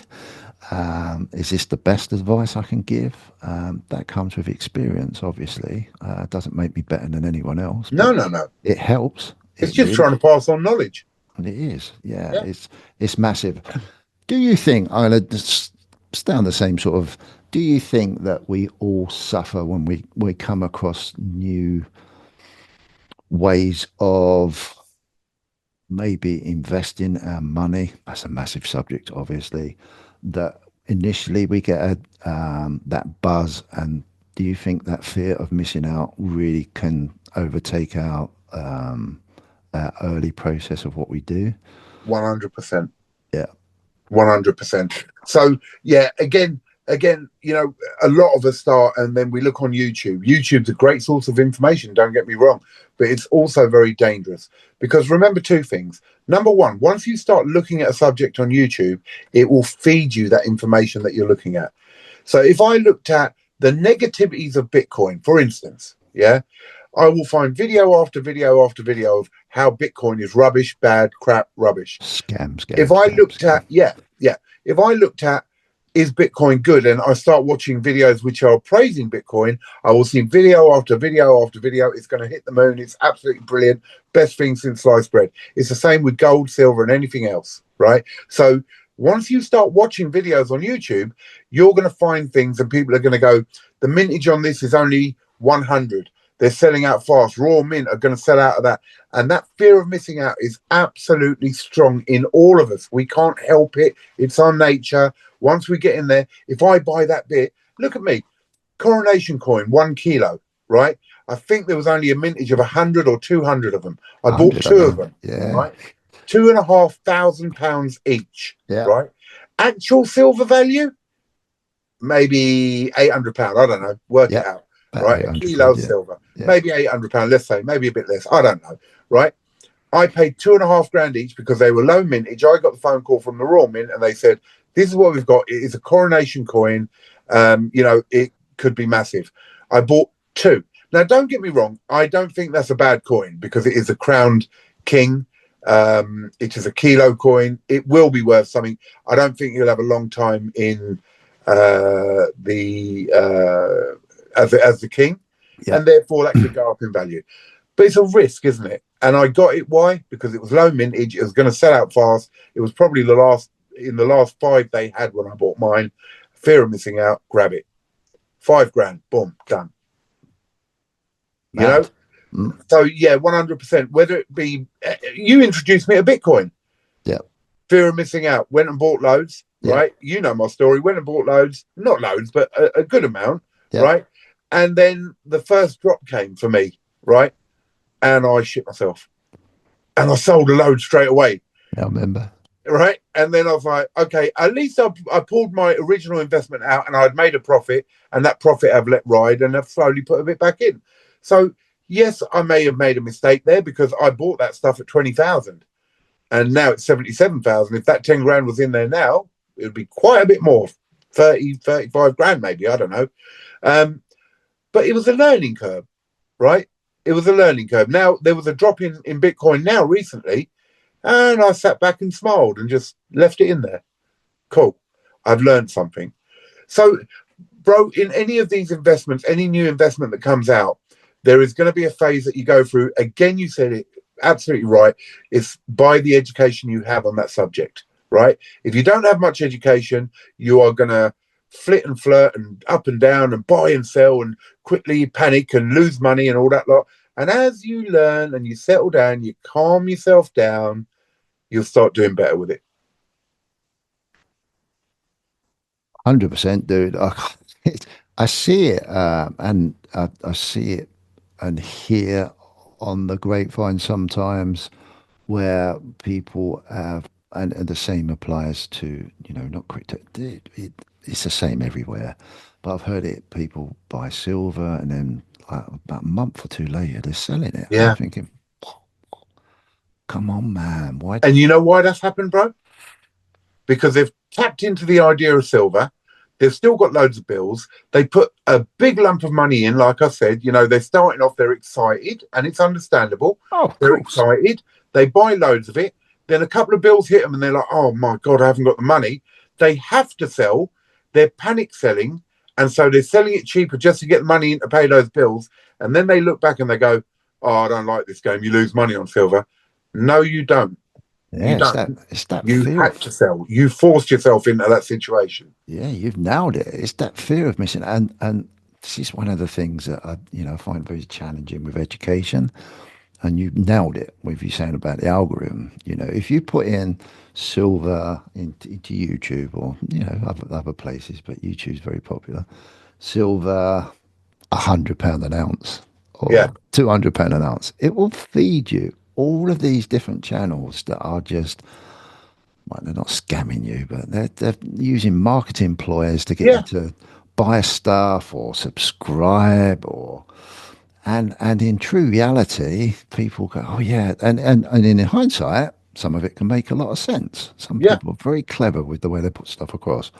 And to be fair, a lot of what I've heard even be it, I haven't really bought the narrative now, but even what I've heard is probably effective under a certain amount of other conditions and a long way down the line, possibly, Yeah. depending where you live in the world as well. But it's such a shame because people are like, oh God, I need like 100 ounces of silver quick because it's going to go to the Yeah. moon Yeah. Yeah. tomorrow. Yeah. And And I've done it, bruv. I oh, I actually have do that too. type of thing, you know? It's going to go to the moon. I have to buy it now. Mm, Bro, look, that first video there, right? yeah. You saw that I'd said this is what I bought in a week or two, and that's what it was. Literally Yeah. a few weeks. And I had 6 sovereigns there, 3 tubes of silver, something like that. Watch the next few videos, how quickly my stack was growing. You've only got to watch my videos from the beginning, and you'll see, oh, got kilos, got 10 ounce coins coming in. I've just bought that. I've just bought this. 2 reasons. One, I had to put content on my video, on my YouTube channel. I've got to put it up there. Number 2, I was hearing about silver going up. Yeah, I must stack loads. Stack. That's and I had the money to do it. And so, yeah, fine, I'll go out and buy it. What am I doing now, bruv? I'm selling some of my silver to go into gold. Now, if I had taken my time, for me, I would have said, I want gold. Gold is my main thing, right? I love gold. I will start, and I probably would have had more gold than what I've got now. Do you know what I mean? Luckily, I'm Yeah. in a position where I bought a lot of that silver cheaper. I'm selling it maybe for a little bit of profit, and I can buy gold with it. But that's the point. If I had taken my time, I would have got more gold. Yeah. And in your defense, you didn't do it after a month, did you? You have allowed time to do what we hope it will do for our investments to a Yes. degree. Yeah. It's a couple of Oh, years yeah, I down the wasn't line. selling after a month because I needed the money. I'm Exactly. selling after 2 years because I'd like to transfer it into gold. Yeah, it's oh, I love this stuff. I really do. I really do because it's like full of alpha, it's just, but we can't stop. We can't stop the natural progression of people with fear of, all we can do is No. just talk about it more than anything. And people will still make mistakes. And I Oh, promise you, brother, even I will still make mistakes. I do. Yeah. So look, it's not like we're sitting here like some big gurus. Do you know what I mean? Oh, we know everything. Do it this No. way. No, I promise you, I'll still make mistakes. I'll still look these trading coins, right? If I look at them, how much I've spent on them. Yes, I've made some good money back. Don't get me wrong, right? Yeah. But really, let's say £8,000 a set. There's been 5 sets out there, bro.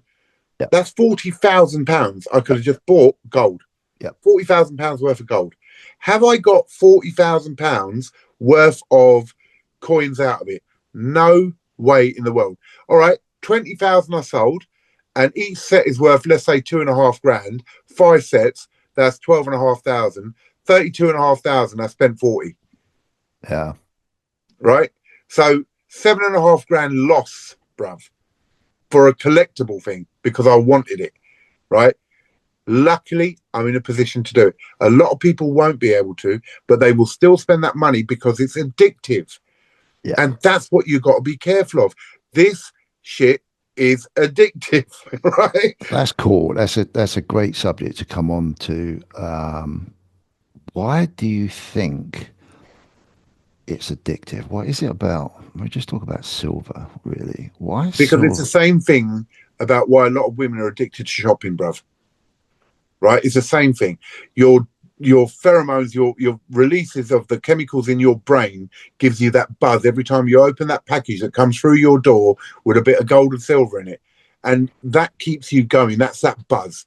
And it's the same thing as someone who's addicted to gambling, who's addicted to shopping. When you gamble, you get this buzz while you're gambling on a fruit machine or on a roulette table or whatever, that buzz and all that. And then you lose something, you're like, oh, the deflation side of it is bad, right? Well, a woman will go shopping, or even men will go shopping, and they get that beautiful buzz while they're spending all that money. Then the credit card bill comes in, they're like, oh, right? But they'll go out and do it again. And gold and silver, especially with collectibles and different things, you get that buzz out of, I must get that new stackable, the 2-ounce stacker. I must get that new piece that's coming out. You can't help it. And they're very clever in the way they do it in collections. 2-ounce stackers. There's a couple of South Korean mints that do them, and they're beautiful, bruv. They're lovely, They're absolutely amazing, great. dude. I started, didn't I? Yeah, same here, bruv. Same here. I So many other started. people. They're But just every time they bring one out, you have to buy one. If you get into it that deep, you have to buy one, right? yeah. And you know, these series, they'll bring out a series. Why are they bringing out a series? Because they're locking you into buying over the next year that complete set. They've worked out their profits on that set for the year. That's their budget, that's their goals, that's what they've got to hit. Let's say they release 500 of the first coin in a certain thing. They know out of the another 8 coins they're going to release, they're going to sell those 500. They're predetermined. The Queen's Beast, the Tudor Beast, right? You start collecting them. You are locked into. Once you've bought 2 or 3 of them, you're locked into it. I have bought a 1 ounce gold Tudor Beast, every one of them. 6 of them out so far. The price of gold is going up and up and up.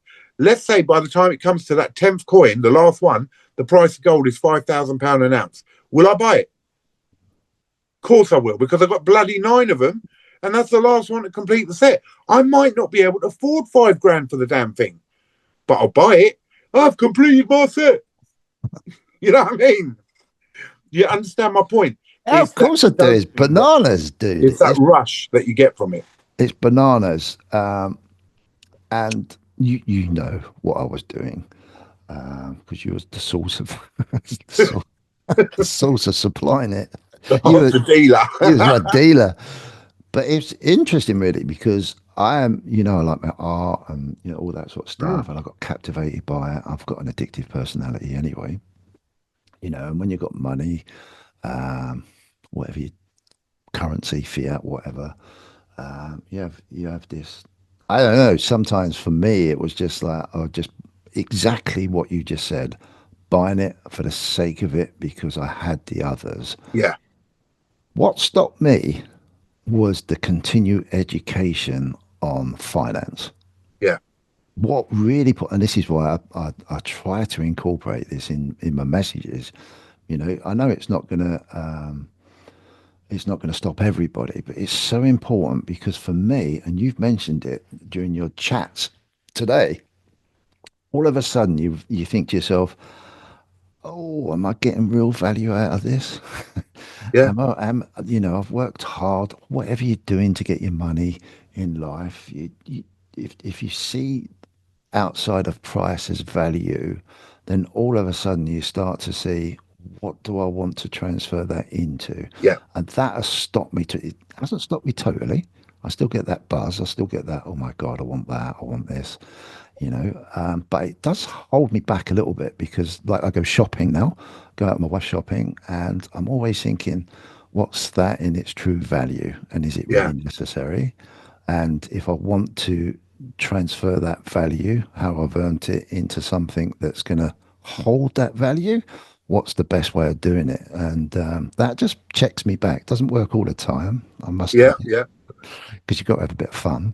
But that's why I always go on about that education, because at some point it just hold them. Is this the real right thing for me to do or not? Sometimes it works, sometimes it don't. But as a rule, for me personally, and what my boys are seeing already, is that value in just thinking about it a little bit more than just, let's go out for the night over the weekend, spend 500 quid and you haven't got anything left. Yeah. And you're absolutely right, brother. That makes sense. Yeah, absolutely. And this is the point you've made perfectly there is, look. You've gone. Where you gone? I'm here. I've lost you. No, I'm here. I'm here. Hello.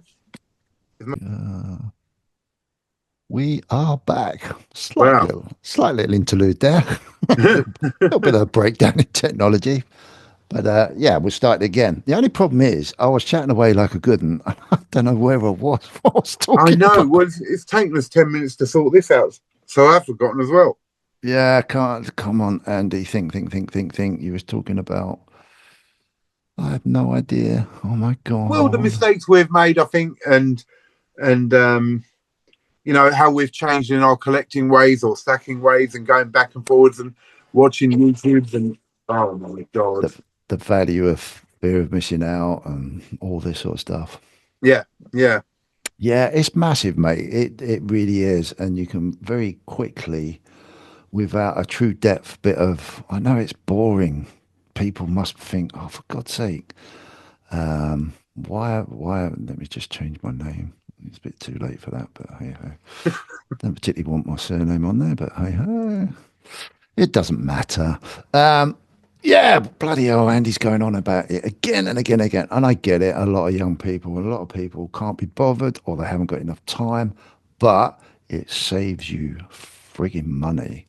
Yeah. And it helps you understand the bigger, what's going on out there at the moment. Why is it?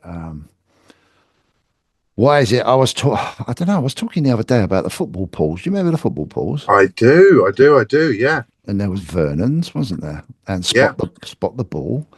And back in the day, in the 70s, I remember as a young lad, someone would come around and knock on your door and collect the pool's money. Yeah.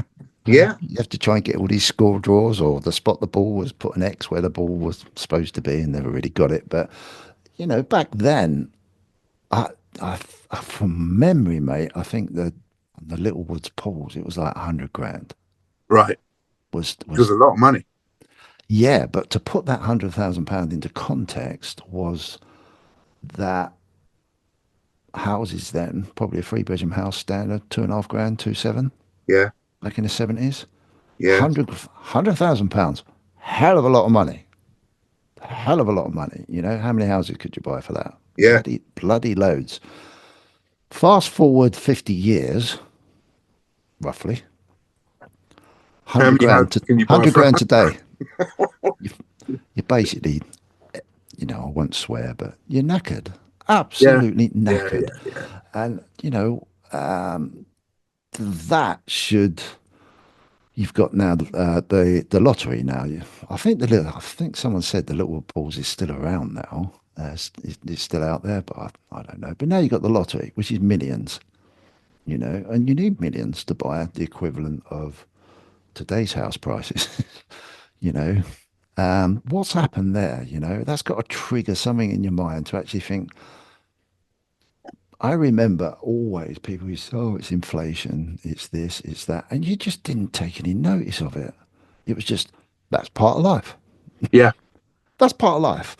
And then if you start to understand it, you just think, oh, right, okay, there's a little bit more to this. And then that will obviously take you down so many rabbit holes of education to learn about inflation, money debasement, what is money, what's fiat money. Da, da, da, da.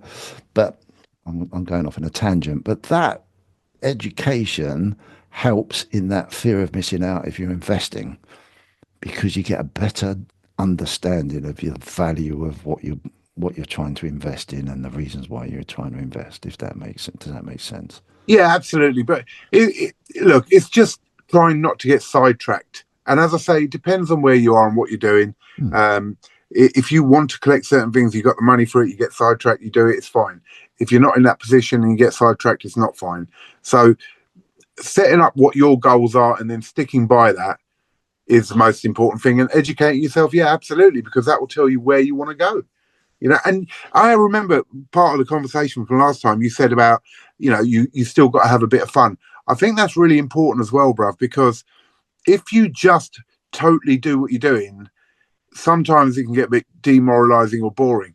Without going too far off track, having a little nice piece here and there for a bit of fun is cool. But again, within your budgets and knowing what you're doing. Absolutely, mate. You've got to have that little bit of, what are they, eye candy. Yeah. Yeah. And, if that tickles your fancy. Oh, we was talking about stackables and art and bits and pieces, weren't Yes. we? Yes. That's where the fun bit came in as well. Yeah. Yeah, it is. It's just crazy. I mean, this is one of the dangers of watching Cobra Stacker. Don't watch And my channel, guys. there's me endorsing, please bring back your videos on your stack. Yeah. I'll And do people, that, and everyone yeah, get back into collectibles. yeah. I mean, a week ago, I actually sat all the way through your auction, which is a Yeah. bit rare for me because I go to bed early. And I thoroughly enjoyed it because it was a buzz, man. It was a buzz because you was bringing out this stuff, and I was saying, "Oh, that's nice. That's nice. And And it that's the just, trouble. yeah, big time. And And that's, then what did you buy that week that you were watching it, bro? I can't tell you. No, what did you buy, bro? You know what I bought. Did you spend a lot of money on it, bro? Unfortunately, yeah. Did it break your routine of what you're buying for? 100%. I rest my case. Yeah. I'm just as guilty, man. Yeah. Just as guilty. Okay. I'm pretty much, I think I'm fairly disciplined more than what I was 2 years ago. You are 100%. But but it's still there. That addictive bit still kicks in. Yeah, and that's what I'm saying. Every so often, again, budget related, right? And what you're planning for, every so often to break out of that and have a little bit of fun is fine. If you can afford to do it, it's fine. Oh man, yeah. I mean, I can't wait until you send it to me. Yeah, yeah. And it's just be beautiful, you know. Absolutely beautiful. And but it doesn't stop me from sticking on my goals, you know. Yeah. And I suppose addiction's like recognition, isn't it? It's recognizing when you're going down that maybe I shouldn't be doing that as much, you know. Come on. Doesn't make sense. I suppose it's like drinking. Mm. You know, or any Well, that's it. You can be an alcoholic and stop, and then, well, no, you can't be an alcoholic, stop, and then go once in a while I'll have a drink because you go back on it. But in other words, you can be, you know, following your path, and every so often break out of it, have a little party, and then go back on your path. Do you know what I mean? By buying something nice. Yeah. Do you in because you're interacting with so many more people in this marketplace than I ever will probably. Do you ever, I mean, obviously don't say, but do you ever get any of those spider sensey gut feelings when you come across certain people and you think, oh my God, you're going a little bit too hard here? You know? Yeah, yeah. Does it, yeah. I Does it mean, look, attract, does this sort of thing attract those sort of I think, personalities? I think we've seen it a lot more. So you've got generations, and you've got the older guys who, again, what we said before, they're settled, they've paid their bills and all that lot, and they can play, and that's great, that's fine. And you'll get a younger person come in, and they'll start off buying a bit of silver bullion, and then they'll go on to things. And I often phone them up, and I say, look, bro, listen, I'm, you know, who am I to advise you? But I'm just saying, look, you know, maybe don't go too much into that. You know, I do talk to people a lot, and I give my phone number out left, right, and centre, and I'll chat to people and I'll advise them. Now, in saying that, I can only advise so much, and people can only listen so much, and they have their own lives and what they want to do. So I will give little bits of advice here and there, talk to people and say, maybe not worth going down that road, or maybe it is worth going. I did it recently with someone from Whatnot who said to me, I've just sold something very nice, and I want to invest the money. I've got a nice lump of money from it. I want to invest it in gold and silver and all that lot. And I said to him, I had a chat with him, and I said, okay, bro, if this is a limited amount of money that you've got, then invest it in this and don't buy so much of that. Do you know what I mean? I said, look, it's my opinion. You don't have to listen to me, but I'm just trying to help to guide you a bit. And he really appreciated it. You know what I mean? He goes, thank you so much. And I'd only seen him in my auctions on Whatnot twice. And I said, look, here's my number. Give me a ring, you know, because I heard you say that you were new. And he really appreciated the fact that I phoned him up and said, look, start guiding towards this sort of stuff. Watch these videos, you know, join Stacker Social, I said, talk to people and just get an idea of things, because he was brand new. He wasn't in the community, nothing. He was brand new in it. He had just sold something of high value, had a lump there. And I said, look, when that runs out, you don't want to be stuck with stuff that maybe ain't as good as what you could have had. Yeah, powerful stuff. Yeah. Powerful Yeah. stuff. So, yeah, absolutely. You see it, and I try and advise. And yeah, you know, some people will take the advice and other people won't. I've advised another person and they don't listen to nothing and they carry on buying what they want. All right, cool, crack on. You know? Yeah, absolutely. Dude, I don't know. I want to like thumbs up to our relationship 2 years down the line. Absolutely. It's- Absolutely. One of the strongest relationships, well, the strongest relationship actually that I built up through YouTube. And I have built up some really, really nice ones as well, bro. I've got a lot of respect. There's a group of maybe 5 to 10 people I'm very close to. Yeah. And then there are a lot of friends I've made as well who we're getting relationships building and we're talking a lot. And I love that. I love that, you know. And as I say, my phone number's out there. I don't care. I'm not scared to talk to people. And I'm always willing to give advice. I'm not saying that I know anything. I'm not saying that. I'm just saying experience advice of the last 2 years. Yeah. There are a lot more people out there with a lot more experience than me. Absolutely. 100%. I'm just a dumb dick arse. Well, I wouldn't go that far, bro. Oh, Just I dick don't know. arse would have done. Yeah. Thank you so much. Are we going to get into the abusive part of the conversation, are we? We're not. Dude, what do you see going forward? Do you see what's the easiest way to go down this subject? Do you see the same value in gold and silver, collecting, investing, stacking today as what you saw or imagined it to be? Has it met your expectations? Is it something that is just an ever increasing learning curve? Is it something that you're still 100% committed to? Do you think about other things, or do you see the marketplace changing, going differently? I know there's loads of things I've asked you there, but it's just it's just general, Well, look, the the way. state of how you see gold and silver today, really, Am and I going learning every forward. day? Yes, I'm learning every day. It's a learning curve every day, without a doubt. Do I see the same value in gold and silver as when I started? Absolutely, I do. Have I adjusted my views between gold and silver? Yes, I have. So let me tell you in context on that one. I still love silver, and I still believe strongly in having a good base stack of silver, because if that does go up even by £4 or £5 an ounce, which it can do quite easily, I would have got a significant amount of money extra in my base stack because of the amount I hold, right? Do I see more value in gold? Yeah, absolutely. Has gold outdone my expectations? Way outdone them. In the last year, we've seen an increase of £600 an ounce plus, right? Do I see it increasing more? I absolutely do. The world is there's so much going on that affects gold, and that is the lies that the governments tell about employment, unemployment, interest rates, wars. Gold is based on so many things, and every time there's a war, we see gold increase. Every time there's interest rate increases or decreases, we see gold increase. When people are nervous in the stock market, which I see a lot of problems with coming soon, you'll see them flood to gold. Gold is the type of thing that when people are unsure of things, they run to gold as a secure way of storing their money. When things are secure, they start playing with cryptos and stocks and shares and all that. So this is why I like a little bit of a safe bet. Obviously I like to play and buy loads of different things, but I see a safety in gold. We've had these conversations many times, and therefore the majority will go into gold, and that little excess I have will go to play money, whether it be in Bitcoin, whether it be in collectibles, whether it be in proof coins, or whatever it may be.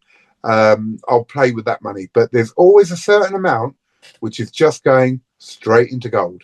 So that is my core, and the rest is playing about. Okay, we'll go a little bit out there on that. And I'll ask you, do you see the possibility of gold outpricing itself for the common working man and woman? If you're looking at 1 ounce of gold, if you're looking at it as, oh yeah, there's 1 ounce of gold is now at, say, 2,200. I think it's already outpriced if you're buying 1 ounce. But you have to understand, you don't have to buy an ounce. You can buy a tenth, you can buy a 20th, you can buy a gram, you can buy a quarter, a sovereign. So no, it won't outprice in the way that you can't buy gold. You can just buy a small amount of gold. It will still go up in value over time, right? It's like saying Bitcoin. Is Bitcoin now outpriced for the average person? No, it is if you say, I want a whole Bitcoin, then the average person can't afford 77, 78,000 pounds to buy one Bitcoin. Absolutely. But you can buy £50 worth of Bitcoin, £100 worth of Bitcoin, and that 50 or £100 will still go up the same value that Bitcoin goes up.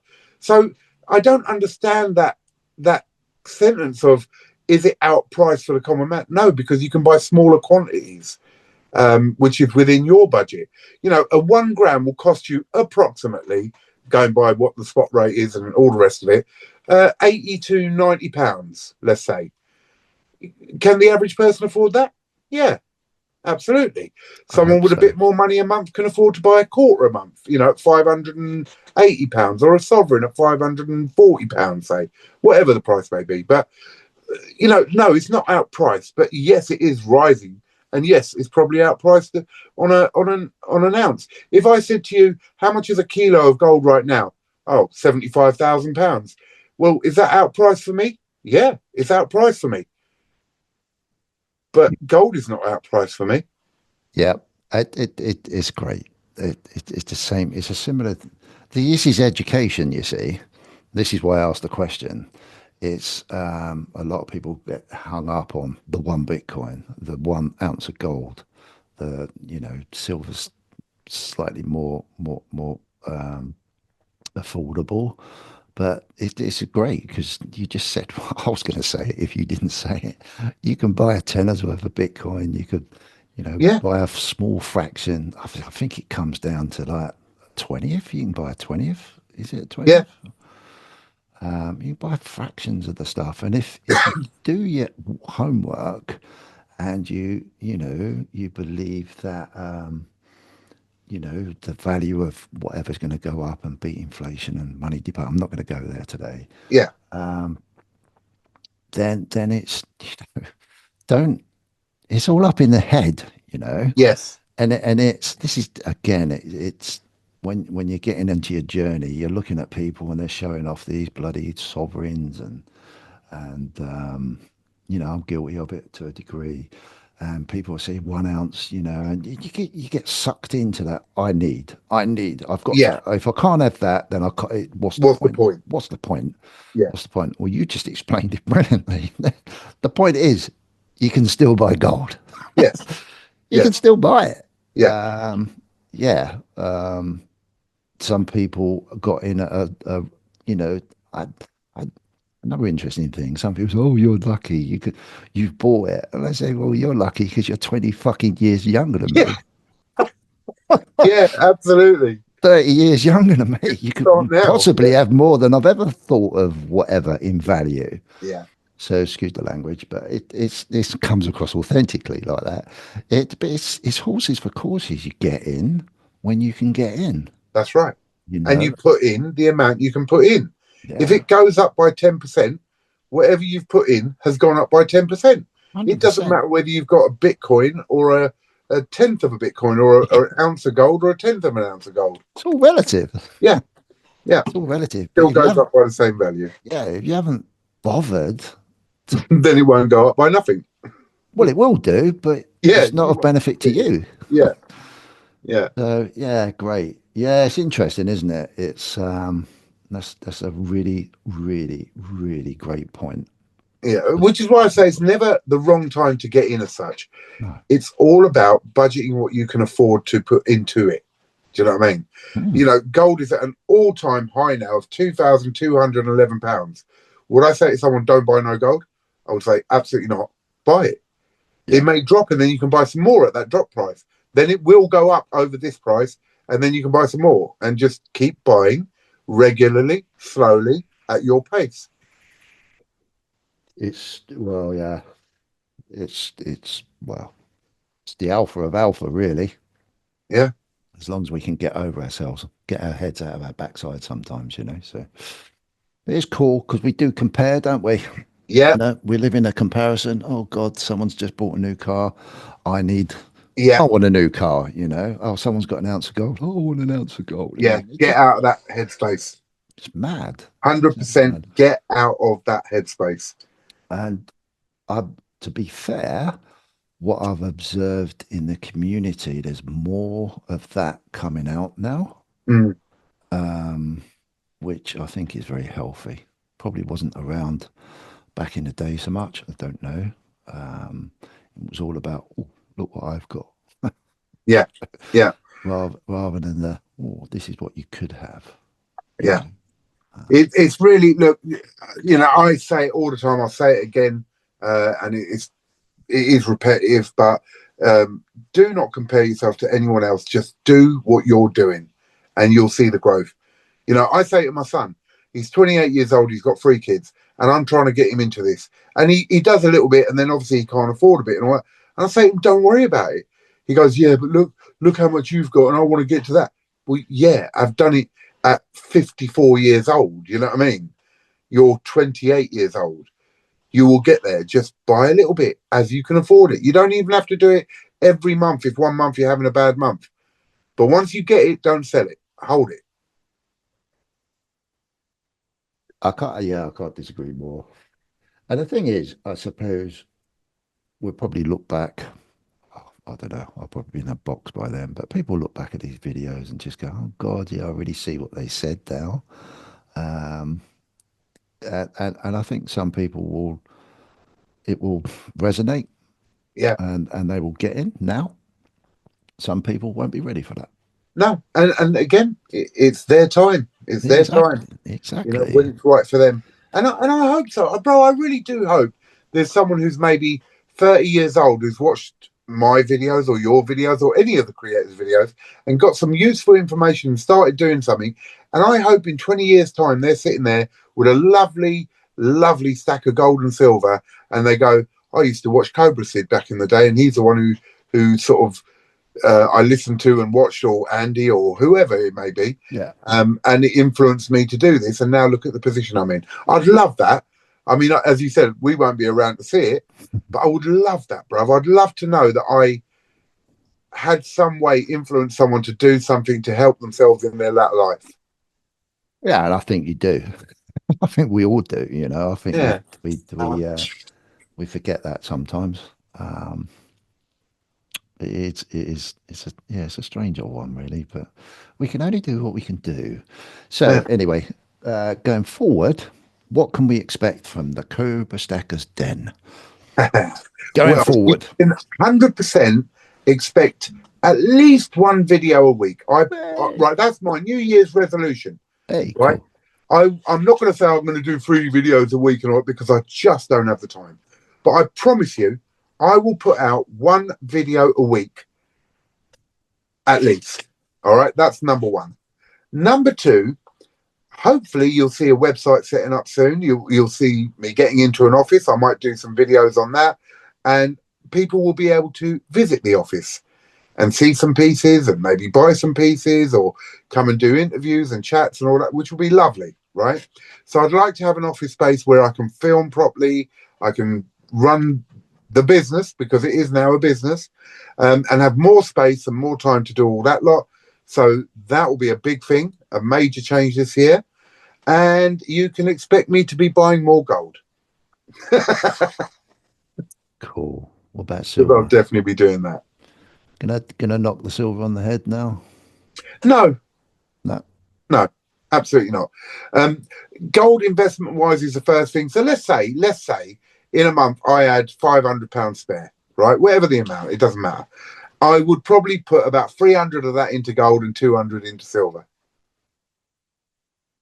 So I'll be gold heavy. But the 200 will be my play money. It might go a bit into Bitcoin, a bit into silver collectibles. That's my play money to enjoy, let's say, but still invest or put some money into something. Yeah. You know?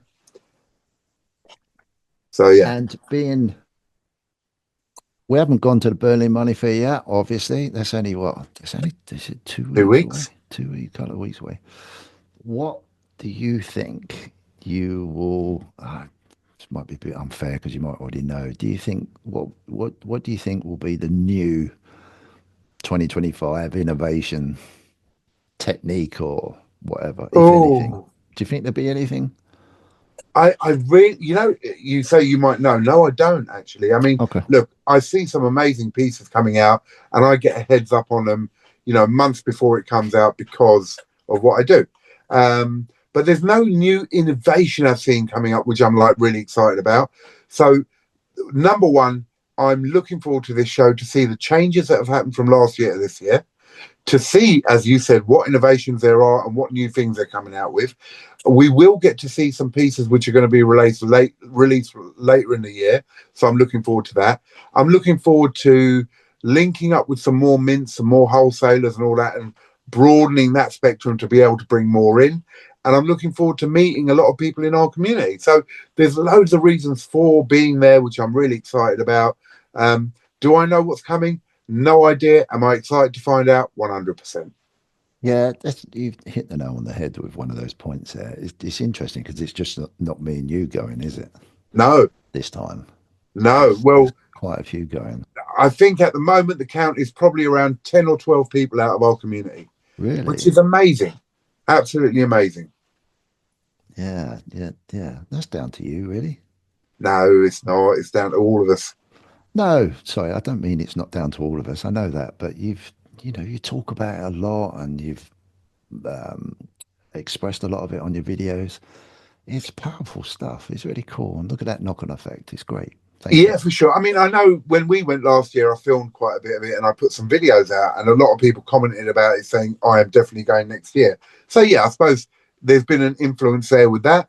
And then we all talk. We've built more friendships. We've built more relationships with each other, which means people have said, yeah, I'm going. And then one of their friends in the community will say, oh, I'll come with you. And so that's increased it. It's going to be nice because this whole industry or this whole community was always taught to be very secretive in showing your face and doing this and doing that, which to a certain extent I understand and is a fair point. So I'm not saying it ain't. But also, it's good to meet people. I think you get to understand them a lot better. The conversations will teach. You can teach and learn at the same time. So there'll be some amazing conversations over that 3 days. There certainly will, mate. I'm looking forward to it. Really looking forward to it a lot. A lot. And yeah, I'm looking forward to meeting your good, lovely Mrs. C. Yeah, that would be amazing. That'd be really nice. We obviously, yeah. Are you going to incorporate Mrs. C into any of your stuff Well, going we've forward? talked about this, and Yeah, especially on Whatnot, we might do a show where she's showing the product and all that lot. Maybe even on my auction. I think it would be better on my auction because everyone's sort of built up a sort of relationship with her in a way, like of knowing who she is. The Mrs. Cobra stacker who comes in and steals my gold, which is quite a fun thing that we all have a laugh about. So yeah, I think you might see her. I don't know about on a regular, but there might be a little guest appearance once in a while, which will be good. that's good. It's great. She's definitely a part of your channel now, and yeah, it'd be nice to see that interaction. Always sparks off the chat. Oh yeah, That yeah, says a lot without about you, doesn't it? yeah. No, she's great. She is great. Cool. Okay, mate. Do you want to take it anywhere else? No, I mean that's like 2.5 hours.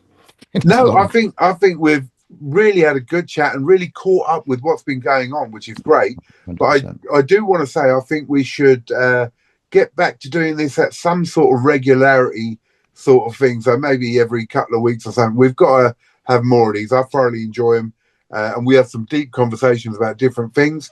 This one we've covered gold and silver, which is fine, and we've had a good catch up. But I think we need to do it again and talk about a different subject. 100%. I was talking to Camel the other day, and he's missing two swigs and a cig as well. Well, let's get back on it. So I said, okay, well, obviously I'm going to do something because I want to get my one-on-ones going again on the channel. The down the pubs, which you don't take part in. I don't know why. Oh, that's right, because Ah, you do something else. ah, Um, you had to do that, didn't you? of course, yeah, it would be me if I. I'd love to join in, but yeah, I'm always doing an auction or something Yeah, else. that's fine. That's fine. That's going very well actually. That's building lovely. So, and I'm going to do a virtual Bitcoin one on Oh, on the Well, the first one will be on the 22nd, I think. I've put a post out on the channel the other day. And then I'm going to do one every 4 weeks. So it's a virtual meetup where we just talk about Bitcoin, if people want to talk about Bitcoin, especially in the UK. So I'm looking forward to that. But obviously, I want to bring back Two Swigs in the Sea because that was always popular, always popular. Oh, we had some amazing conversations on that one. I think it's one of the most watched video, or one of where you're both on it, one of the most watched Yeah, videos on my channel. Really, I can't believe great conversations between myself and Camel, with you keeping us in check, shall we say? it. Yeah, but I want to join in more now. We'll go for it. It's up to you. Yeah, exactly. So yeah, I will bring it back, get some more people on. I'm loving what I'm doing, which is really cool. But dude, thank you so much. I miss these. I miss Yeah, these. It's same. so cool to Same. have these type of conversations. And there's me and Cobra are not here to tell people what to do. It's just to share our experiences Yeah. and hopefully, people can take little bits from it and just go out and see what they do. But thank you very much. Happy second birthday, YouTube second Thank birthday. you, bro. Thank you. It's a real pleasure, and I'm so pleased we did this and found the time to do it. Same here. And thank you very much, bro. I have thoroughly enjoyed this chat. So take this bit as a plug. Tell people all about you if they don't know you. Okay, so my YouTube channel is Cobra Stacker, and I will be doing a video every week. I have plenty of older videos which are well worth watching. And every Friday night at 7:30, you can come onto YouTube, Cobra Stacker, and see my live auction. And I am now also on Whatnot, auctions on there. I can put a link up, which I will do, and that will take you directly to me in Whatnot every time I put an auction on. So come and join me on them, or just watch the videos, comment on them, and yeah, great stuff. Brilliant, dude. Thank you very much. Keep doing what you're doing. I love it. I especially like your old videos or your videos of what you're doing personally with your stack and bits and pieces. So cool, mate. Do I please, promise I'll please, bring more please, of them out. please, please, please. Don't do it just for me, obviously, No, but no, no. no, you must do it for me. I've wanted to do it for myself. So Yeah, the community over the last 2 years, yes, 2 years, I suppose. That I've been involved has grown in the UK. It's still growing in the UK thanks to great people like Cobra and people that set up, obviously, the Discord Stackers Discord group. The Stack Collector's been mentioned a few times on this video. What a great person in the community is. There's loads of people now. There's some really cool up and coming UK collector stackers, creators. So yeah, it's looking good space for yeah, silver and gold, yeah, precious metals in this moment in time. So long may that continue. Thanks to you guys out there that do it. absolutely, absolutely. Cheers, bud. Thank you, brother, Thank you so much for coming on. and thank you everyone who's watching. Take care. Yeah. Keep going. Stack well. Learn. Educate yourselves. And yeah, don't panic. Don't worry. Take care. Cool. Bye bye. Bye, mate. Bye. Oh.